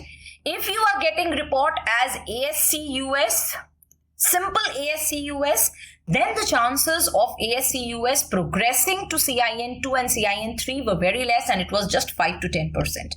But if you get the report as ASCUSH, that means the cytologist cannot differentiate between these squamous cells and between HSIL, then the chances of ASCSUSH progressing to CIN2 and CIN3 are 25%. That is way too high, right? The chances of this condition progressing to CIN2 and CIN3 is very, very high. That is 25%. And whenever you cannot rule out HSIL, what are you going to do? You are going to do a confirmatory biopsy. And for confirmatory biopsy, what are you going to do? Colposcopy, right? So if report is coming as ASCUSH, it should be followed by colposcopy, because here the cytologist also cannot rule out HSIL, right? LSIL and HSIL, they are terms of Bethesda classification, right? Where LSIL means low squamous intraepithelial lesions and HSIL means high squamous intraepithelial lesions. These days, we do not use CIN1, CIN2, CIN3 or cancer in situ. We do not use these terms. CIN1 is what is LSIL. CIN2, CIN3 and cancer in situ, they are all included in HSIL, right? Now, these were the problems which were happening with the squamous epithelium. Now, a last kind of report which you can get is AGC, that is atypical glandular cells. Now the pathologist is not getting squamous cells atypical, they are getting atypical glandular cells. Now all of you know that the uterus is lined by columnar epithelium, and endocervix is also lined by columnar epithelium. So if the cytologist or the pathologist is getting atypical glandular cells, these glandular cells or the columnar cells, they can either belong to the uterus. In other words, it could be an endometrial cancer which has spread to the cervix, or it could be that these atypical glandular cells belong to endocervix. In other words, there is an adenocarcinoma of the endocervix, right? So I will have to rule out both these possibilities if the report comes as atypical glandular cells. Now, in order to rule out endometrial cancer which has spread to cervix, I'm going to go for endometrial biopsy. And in order to rule out cervical cancer of the endocervix, an adenocarcinoma of the endocervix, I'm going to go for endocervical curettage. So whenever a report comes as atypical glandular cells, there are two investigations which you have to do. You have to do endometrial biopsy and you have to do endocervical curettage, right? Is this clear to you? So if you are getting the report as ASCUS, you were seeing the age of the patient and you were deciding the management depending on the age. If you were getting LSIL or HSIL, you were seeing the cervix and whether the lesion was visible or not. If lesion was visible, punch biopsy, nothing visible, colposcopy. In HSIL, along with colposcopy, mandatory, you had to do endocervical curettage. If you were getting report as ASCUSH, again you were going for colposcopy to confirm. And if you are getting atypical glandular cells, then you have to go for endometrial biopsy and endocervical curettage. Clear? Now, if this is clear, suppose there is a female. Let's discuss a case where there is a female whose pap smear is normal, but her HPV DNA testing is positive. And they ask you, what is the next step, right? And what is the best step, right?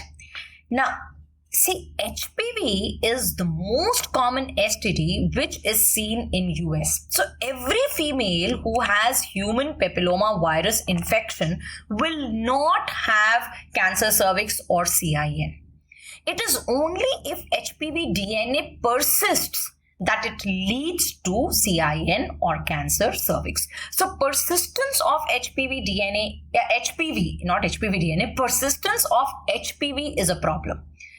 HPV infection as such is not a problem. But if this infection persists, then it leads to dysplasia and then it leads to CIN and cancer cervix. Right? So whenever you get a female whose pap smear is saying everything is normal, but her HPV DNA has come out to be positive, in that case, you should go for a co-test after 12 months. In other words, you should repeat a pap test and HPV DNA testing after 12 months. And still, if HPV DNA persists, then you are going to go for colposcopy. So if the question says that HPV DNA is positive and pap smear is normal, what is the next step? Next step is co-testing. But what is the best step? Best step is that later on you will have to go for colposcopy if HPV DNA persists. Is that clear to you? Right? So what I want now you to do is you should sum up all this by writing down what are the indications where you have to do a colposcopy irrespective of the age of the patient. The conditions in which you have to do a colposcopy is, number one, if your pap smear report comes as ASCUSH, you have to go for colposcopy. Number two, if their report comes as LSIL. Number 3, if report comes as HSIL. And number 4, if there is persistent HPV DNA. So whenever question says HPV DNA is positive, you will think of colposcopy. Here also, when the report was ASCUS, you went for HPV DNA. And if HPV DNA was positive, you went for colposcopy. So whenever HPV DNA is positive, then you will ultimately have to go for colposcopy, right? So these are the conditions where you have to do a colposcopy. I hope this question is clear, and the other potential MCQs related to a pap smear, the cytology, pap smear and its result. And then what is the next step? This is a very, very important part of CIN. Right? So all pap smear reports and how do you follow them up, that's very important. Next question, and that I think is the last question. A 45-year-old female complains of a huge 14-week fibroid on ultrasound. Patient is asymptomatic. A 45-year-old female, she went for an ultrasound. There was a huge 14-week fibroid, but the patient is asymptomatic. What is the next line of management? So always I tell men in my classes that we are here to treat the patient. We are not going to treat her ultrasound findings. If the fibroid is asymptomatic, I am not going to do anything, right? This is an incidental finding. Right? So many times patients are going to come to you and they're going to say that, doctor, I got an ultrasound done for some other reason and the ultrasoundologist has told me that I have a fibroid in my uterus. You're going to ask her, is this fibroid causing any symptoms? Are you having menorrhagia or any pressure symptoms? She says no. In that case, you are not going to do anything no matter what is the size of the fibroid. Right? Irrespective of the size of the fibroid, asymptomatic fibroids, they should not be managed, right? Unless and until there are some other conditions which I'll tell you. But depending on the size of the fibroid, just because the fibroid is 14 weeks, I'm going to remove it. No, you are not going to do. This I am not saying, right? This is what Williams 3rd edition Gynae page 207 is saying. I know this answer will come as a it will be a contradictory answer to so many of the other faculties who have given this answer. But I am telling you that this answer is not what I am saying, so you have to mark. I am going to give you a reference, and this reference is Williams Gynae 3rd edition page 207. Now, this is what Williams Gynae is saying. Regardless of their size, asymptomatic leiomyomas usually can be observed and surveilled with an annual pelvic examination, right? You are not going to manage just because the size is 14 weeks. I am not going to do a myomectomy. So my answer here will be answer A, that I'm going to do nothing. But that doesn't mean that I will never operate on an asymptomatic fibroid. I will not operate because of size, right? That is for sure. But there are certain conditions in which you have to do surgery on an asymptomatic fibroid also. What are those conditions? Number one, suppose there is a female who has history of infertility. Her all investigations were done, right? And there wasn't any other problem, but the problem what I could see was that on ultrasound there is a cornual fibroid which might be blocking her tubes. In that case, although the patient is asymptomatic, still I will remove the fibroid, right? So number one, if there is history of infertility due to a cornual fibroid blocking the tube. Similarly, suppose there is a female who has recurrent abortions. I have done all investigations and I did not find any organic cause related to that abortion, but I did see fibroid, a submucous fibroid in the uterus.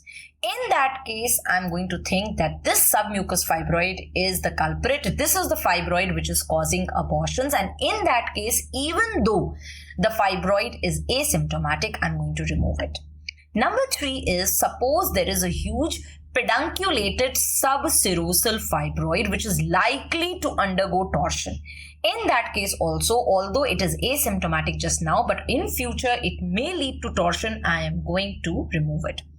Number four, if there is rapid growth of a fibroid in a menopausal female. So initially, see, in menopause, the size of the fibroid should decrease. But instead of decreasing, what I'm observing on ultrasound is that the fibroid is rapidly growing. In that case, I'm going to suspect malignancy and I'm going to remove the fibroid. So even though it was asymptomatic, it will need a management. Similarly, if there is an asymptomatic fibroid which is causing pressure effect, now that pressure effect can be on the ureter. The fibroid which has pressure effect on the ureters are broad ligament fibroid. So if there is a broad ligament fibroid which is causing pressure effect on the ureter, or there is a pressure effect on the bladder by a cervical fibroid, then also I'm going to remove, even though at present they may be asymptomatic. Or last but not the least, if I am not sure about the nature of the fibroid, I'm little confused whether this fibroid is benign or it has undergone malignant transformation. In that case, also I am going to do surgery on an asymptomatic fibroid. So these are the 6 conditions in which you can operate on asymptomatic fibroids also, right? This is something which you will have to learn, right? So this completes my discussion on the AIIMS Obs and Gynae paper with you, but that doesn't mean that this session has ended. In this session, I'm also going to tell you what are the important topics which you have to do for Obs and Gynae. I would prefer that you study Obs and Gynae in totality, because Obs and Gynae is one subject where if you have read the subject thoroughly and if you have understood the concepts, most of the times the questions which come are very, very simple. For example, this year AIIMS, this year PGI, JIPMER, all questions were very easy and straight from the notes, right? So all the marrow links, whatever I have taught you in the videos, that is very important for you. I would want you to watch all the videos, right, personally. But suppose at this point of time, you are still left with a few major subjects to complete, and you are thinking that if I am not able to complete one subject in totality, let me at least do the most important topics. Then I am going to give you a list of the most important topics which you have to study in Obs and Gynae, from which around 80% of your questions should come, right? So let's get going with it. So the important topics which you have to do in OBS, number 1, you have to do fundamentals in OBS. Now, when I say you have to know about fundamentals in OBS, what do I mean? I mean that you should know about gametogenesis, oogenesis, spermatogenesis. That's very important.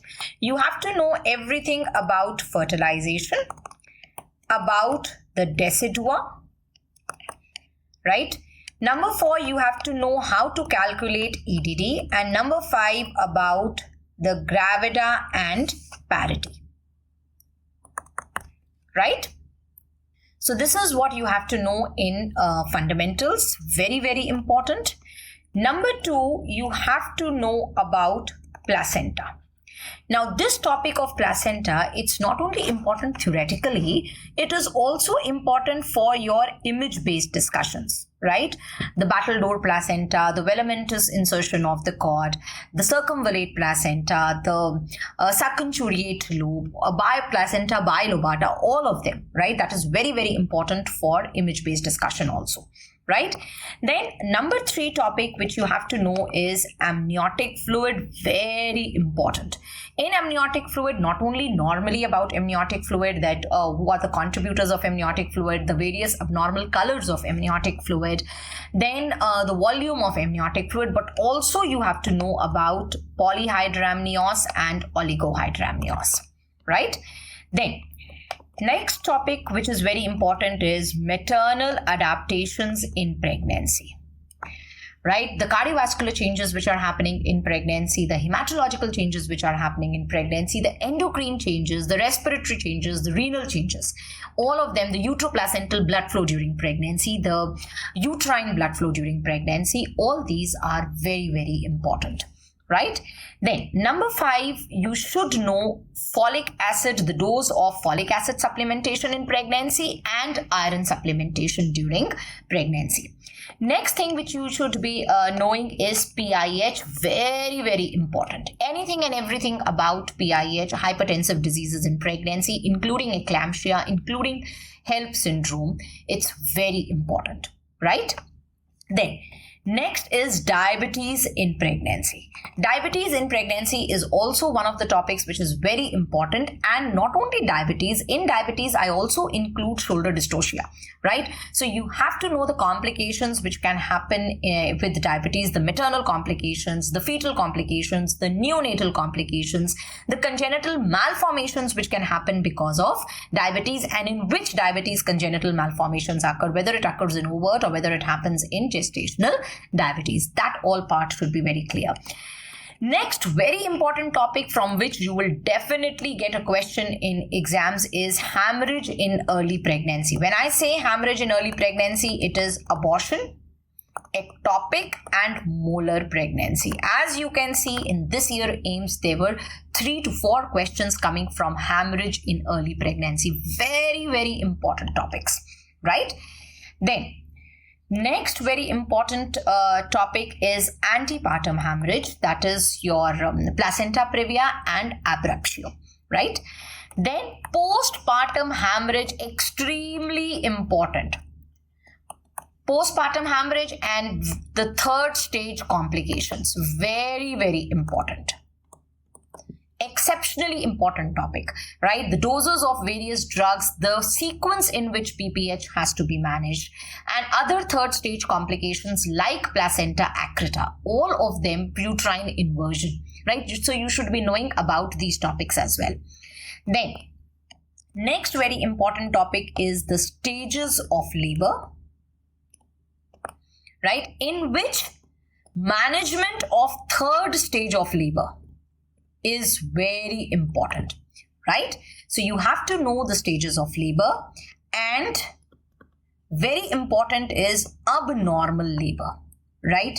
That means what is a prolonged latent phase, what is an active phase arrest, right? What is a protracted active phase, what is a second stage, prolonged second stage, or a second stage arrest. All that should be very, very clear to you, right? Then number 12, very important topic is partogram. And yes, I am going to take a live session on partogram very soon, right? Before your exams, I will take. I'm not saying very soon because my very soon is a little late than your very soon, right? So partogram is very important. Number 13, induction of labor, which includes Bishop's score. Very important topic, right? Next is your vaginal birth after cesarean. Very, very important. Then preterm labor. Preterm labor, again, it's a topic where you can expect one question from it. It could be the dose of corticosteroids, what is the dose of betamethasone, what is the dose of dexamethasone, right? Then next is in malpresentations, breech is very important. In infections in pregnancy, HIV in pregnancy is very important. Now, next important topic which you have to know is fetal monitoring in labor. Fetal monitoring during labor, right? Which includes your NST, right? It includes CTG, it includes your biophysical profile, all that, right? Antepartum fetal surveillance. So not only in labor, in the antenatal period also. So fetal monitoring is a very, very important topic. Very important, right? And last very important topic is aneuploidy screening. Aneuploidy screening. Again, fetal monitoring in the antepartum period and during labor. This is a topic which I'm going to take as a live session, and I'm also going to cover aneuploidy screening. So Marolings, don't worry. I deliberately leave these topics because I have to tell you these topics in live sessions. So I have left it so that I can come live and I can explain these topics to you. Partogram, I'm going to explain. I will be doing fetal monitoring with you, and I will be doing aneuploidy screening with you, right? So these are the must-do topics in OBS. Apart from this, I also want you to note down from which topic images are going to come, right? Now, for images, as I told you, placenta is very important. For images, twins is very important. The twin peak sign on ultrasound, then the acardius, acephalus, acardius, amorphous, all these are important images which can come from twin pregnancy. Right? Then number 3, the topic from which images come is Doppler study and their management. So you have to know the Doppler study of middle cerebral artery, uterine artery Doppler, and you have to know the umbilical artery Doppler. Images are going to come from here. Number 4, for image-based discussion, the NST or the CTG strips. They are very important for image-based discussion, and obviously instruments. You cannot leave instruments, right? Now, as far as important images are concerned, just now I am conducting an obstetric nexathon on my Facebook page, that is Obs and Gynae Updates by Dr. Sakshi, and also on my Instagram handle, Dr. Sakshi Arora.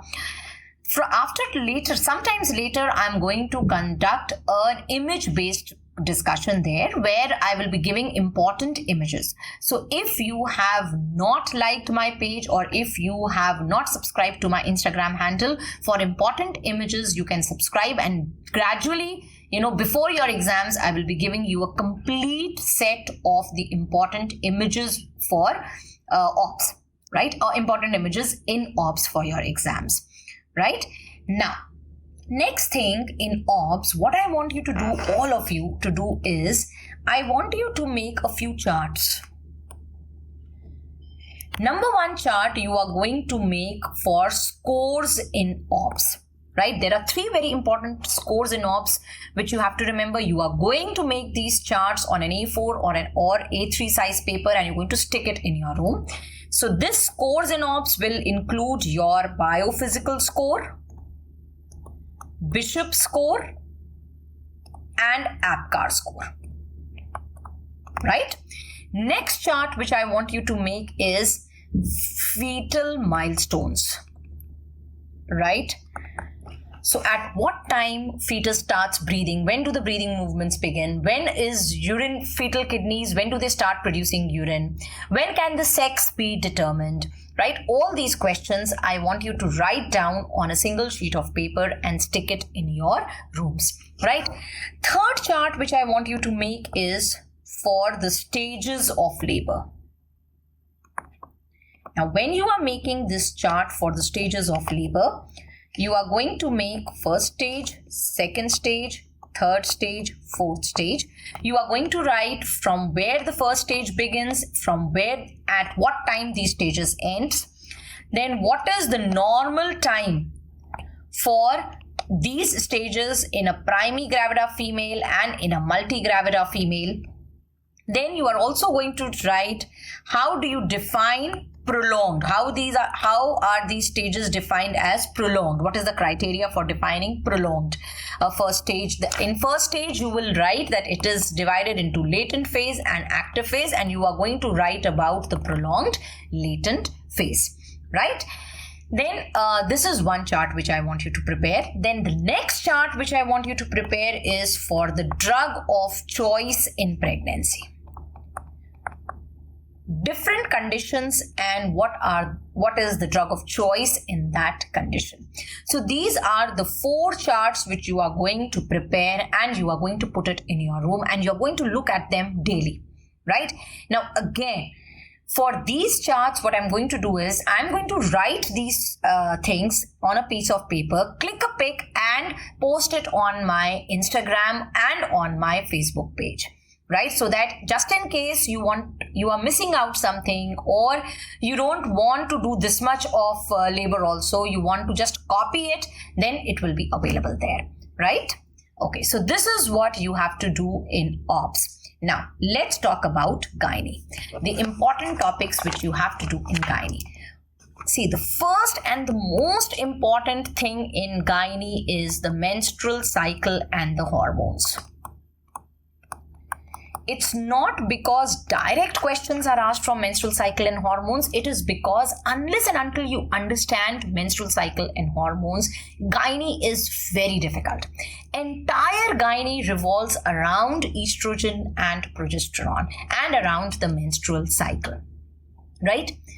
So much so that, one day I was just thinking that gynae is totally about estrogen and progesterone, and I was listening to this song, Ek Pyar Ka Nagma Hai, right? And when I was listening to that song, this song in my head, it was going something like this. Ek pyar ka nagma hai, मौजों की रवानी है, gynae और कुछ भी नहीं, oestrogen और progesterone की कहानी है।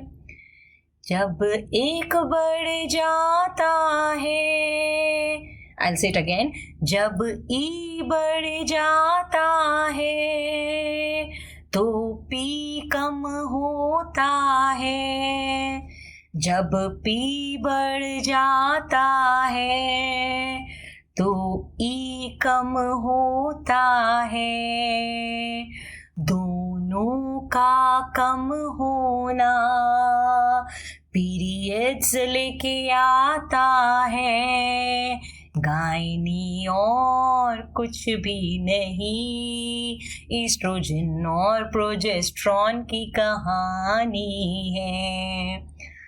I know I don't have a good voice, but actually gynae is only and only about estrogen and progesterone.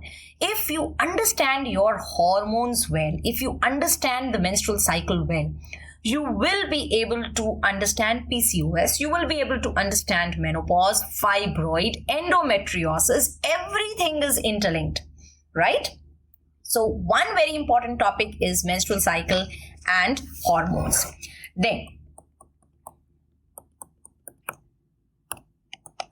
PCOS. Definitely in exams you will get a question from PCOS and hirsutism. Very, very important topic, right? Then contraception. At least 2 questions you are going to get from contraception. Now, for your benefit, there is, as I told you earlier also, that I have given a YouTube session earlier in Maro, and that's available on YouTube still. So you can, in that I have discussed about contraception, so you can listen to contraception from there, right? Then infertility, very, very important topic, right? Then amenorrhea, primary amenorrhea and secondary amenorrhea, right? When you are doing primary amenorrhea, again what you have to see is that you have to you have to understand it in such a manner that if a female is coming to you with primary amenorrhea with secondary sexual characteristics present, then how are you going to proceed? And if a female is coming to you with primary amenorrhea with secondary sexual characteristics absent, then what is the differential diagnosis and how you are going to proceed, right? So very important. Then the other thing which is important is puberty. Puberty includes precocious puberty, so you have to know what are the types of precocious puberty and what is the definition for normal puberty and what is the definition for precocious puberty. Then very important and you cannot afford to miss is gynae cancers. Endometrial cancer, cancer cervix, cancer ovary, and these days vulva cancer. So gynae cancers in gynae and menstrual cycle in gynae, that sums it up all, right? Contraception, obviously you are not going to miss on any of the topics which I have told you just now, right? Then when I said that you have to know about menstrual cycle, in menstrual cycle AUB, atypical uterine bleeding, dysfunctional uterine bleeding, post-menopausal bleeding, PMB. These are 3 very, very important topics which you are going to cover along with menstrual cycle. You cannot afford to miss these topics, right? Normal menstrual cycle, you have to understand that what is a normal menstrual cycle, but apart from that, AUB, DUB and postmenopausal bleeding.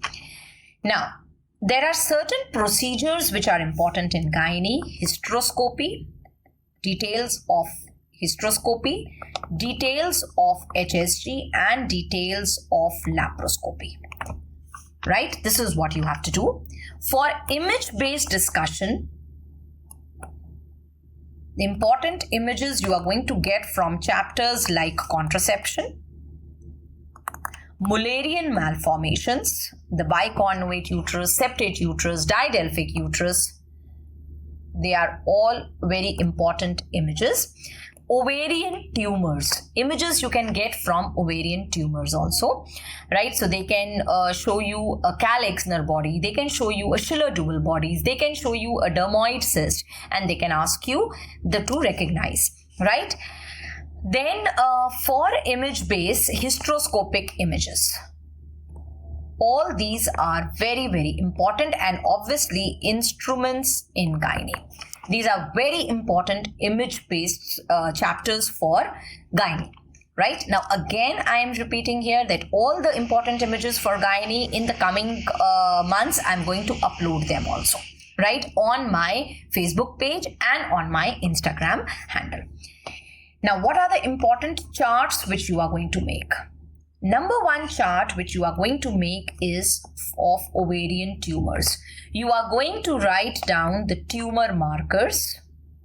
You are going to write down in which ovarian cancer, what is the most specific histopathological examination finding which you get, and important one-liners, right? That which is the most common benign ovarian tumor, which is the most common benign germ cell tumor, which is the most common malignant germ cell tumors, what is the percentage of bilaterally in various tumors, right? So that a table you are going to make and you are going to put it in your room, because one question from ovarian tumors would be asked, right? Then you are going to make a table of contraception. Now, how you are going to make a table of contraception, you can watch my YouTube session, which I was referring to just now, and you can make a table from there. And you are going to make a table of staging, right? In which you are going to write down the staging of endometrial cancer, cancer cervix, and ovarian cancer.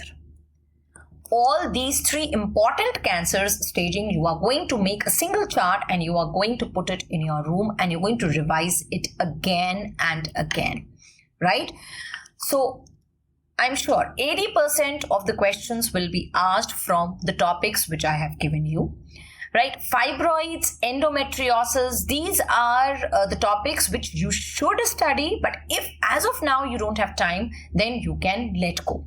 Similarly, in pregnancy, in OBS, I mean to say, I have left Rh negative pregnancy, although there is a lot of hue and cry for Rh negative pregnancy that you people don't understand Rh negative. But question on Rh negative pregnancy is very less commonly asked. And even if they ask, they are going to ask you the dosage of anti-D, the conditions in which anti-D should be given, and when should you give anti-D, right? In antenatally, when you should give anti-D, and postnatally, when you should give anti-D, right? So that was, I think, all what I wanted to tell you. Rest, I am available. Not always, sometimes on my Telegram group also, and I am available to you on the Facebook page, my Facebook page, OBS and Gynae Updates by Dr. Sakshi, and on my Instagram handle. A few important videos I'm going to post on my YouTube channel as well, right? So all the best, keep studying, keep safe, and as I told you in the beginning of the lecture, keep your spirits high. All of you are going to do well. Just don't quit, right? Don't get disheartened, don't get quit. Just keep going. Thank you so much.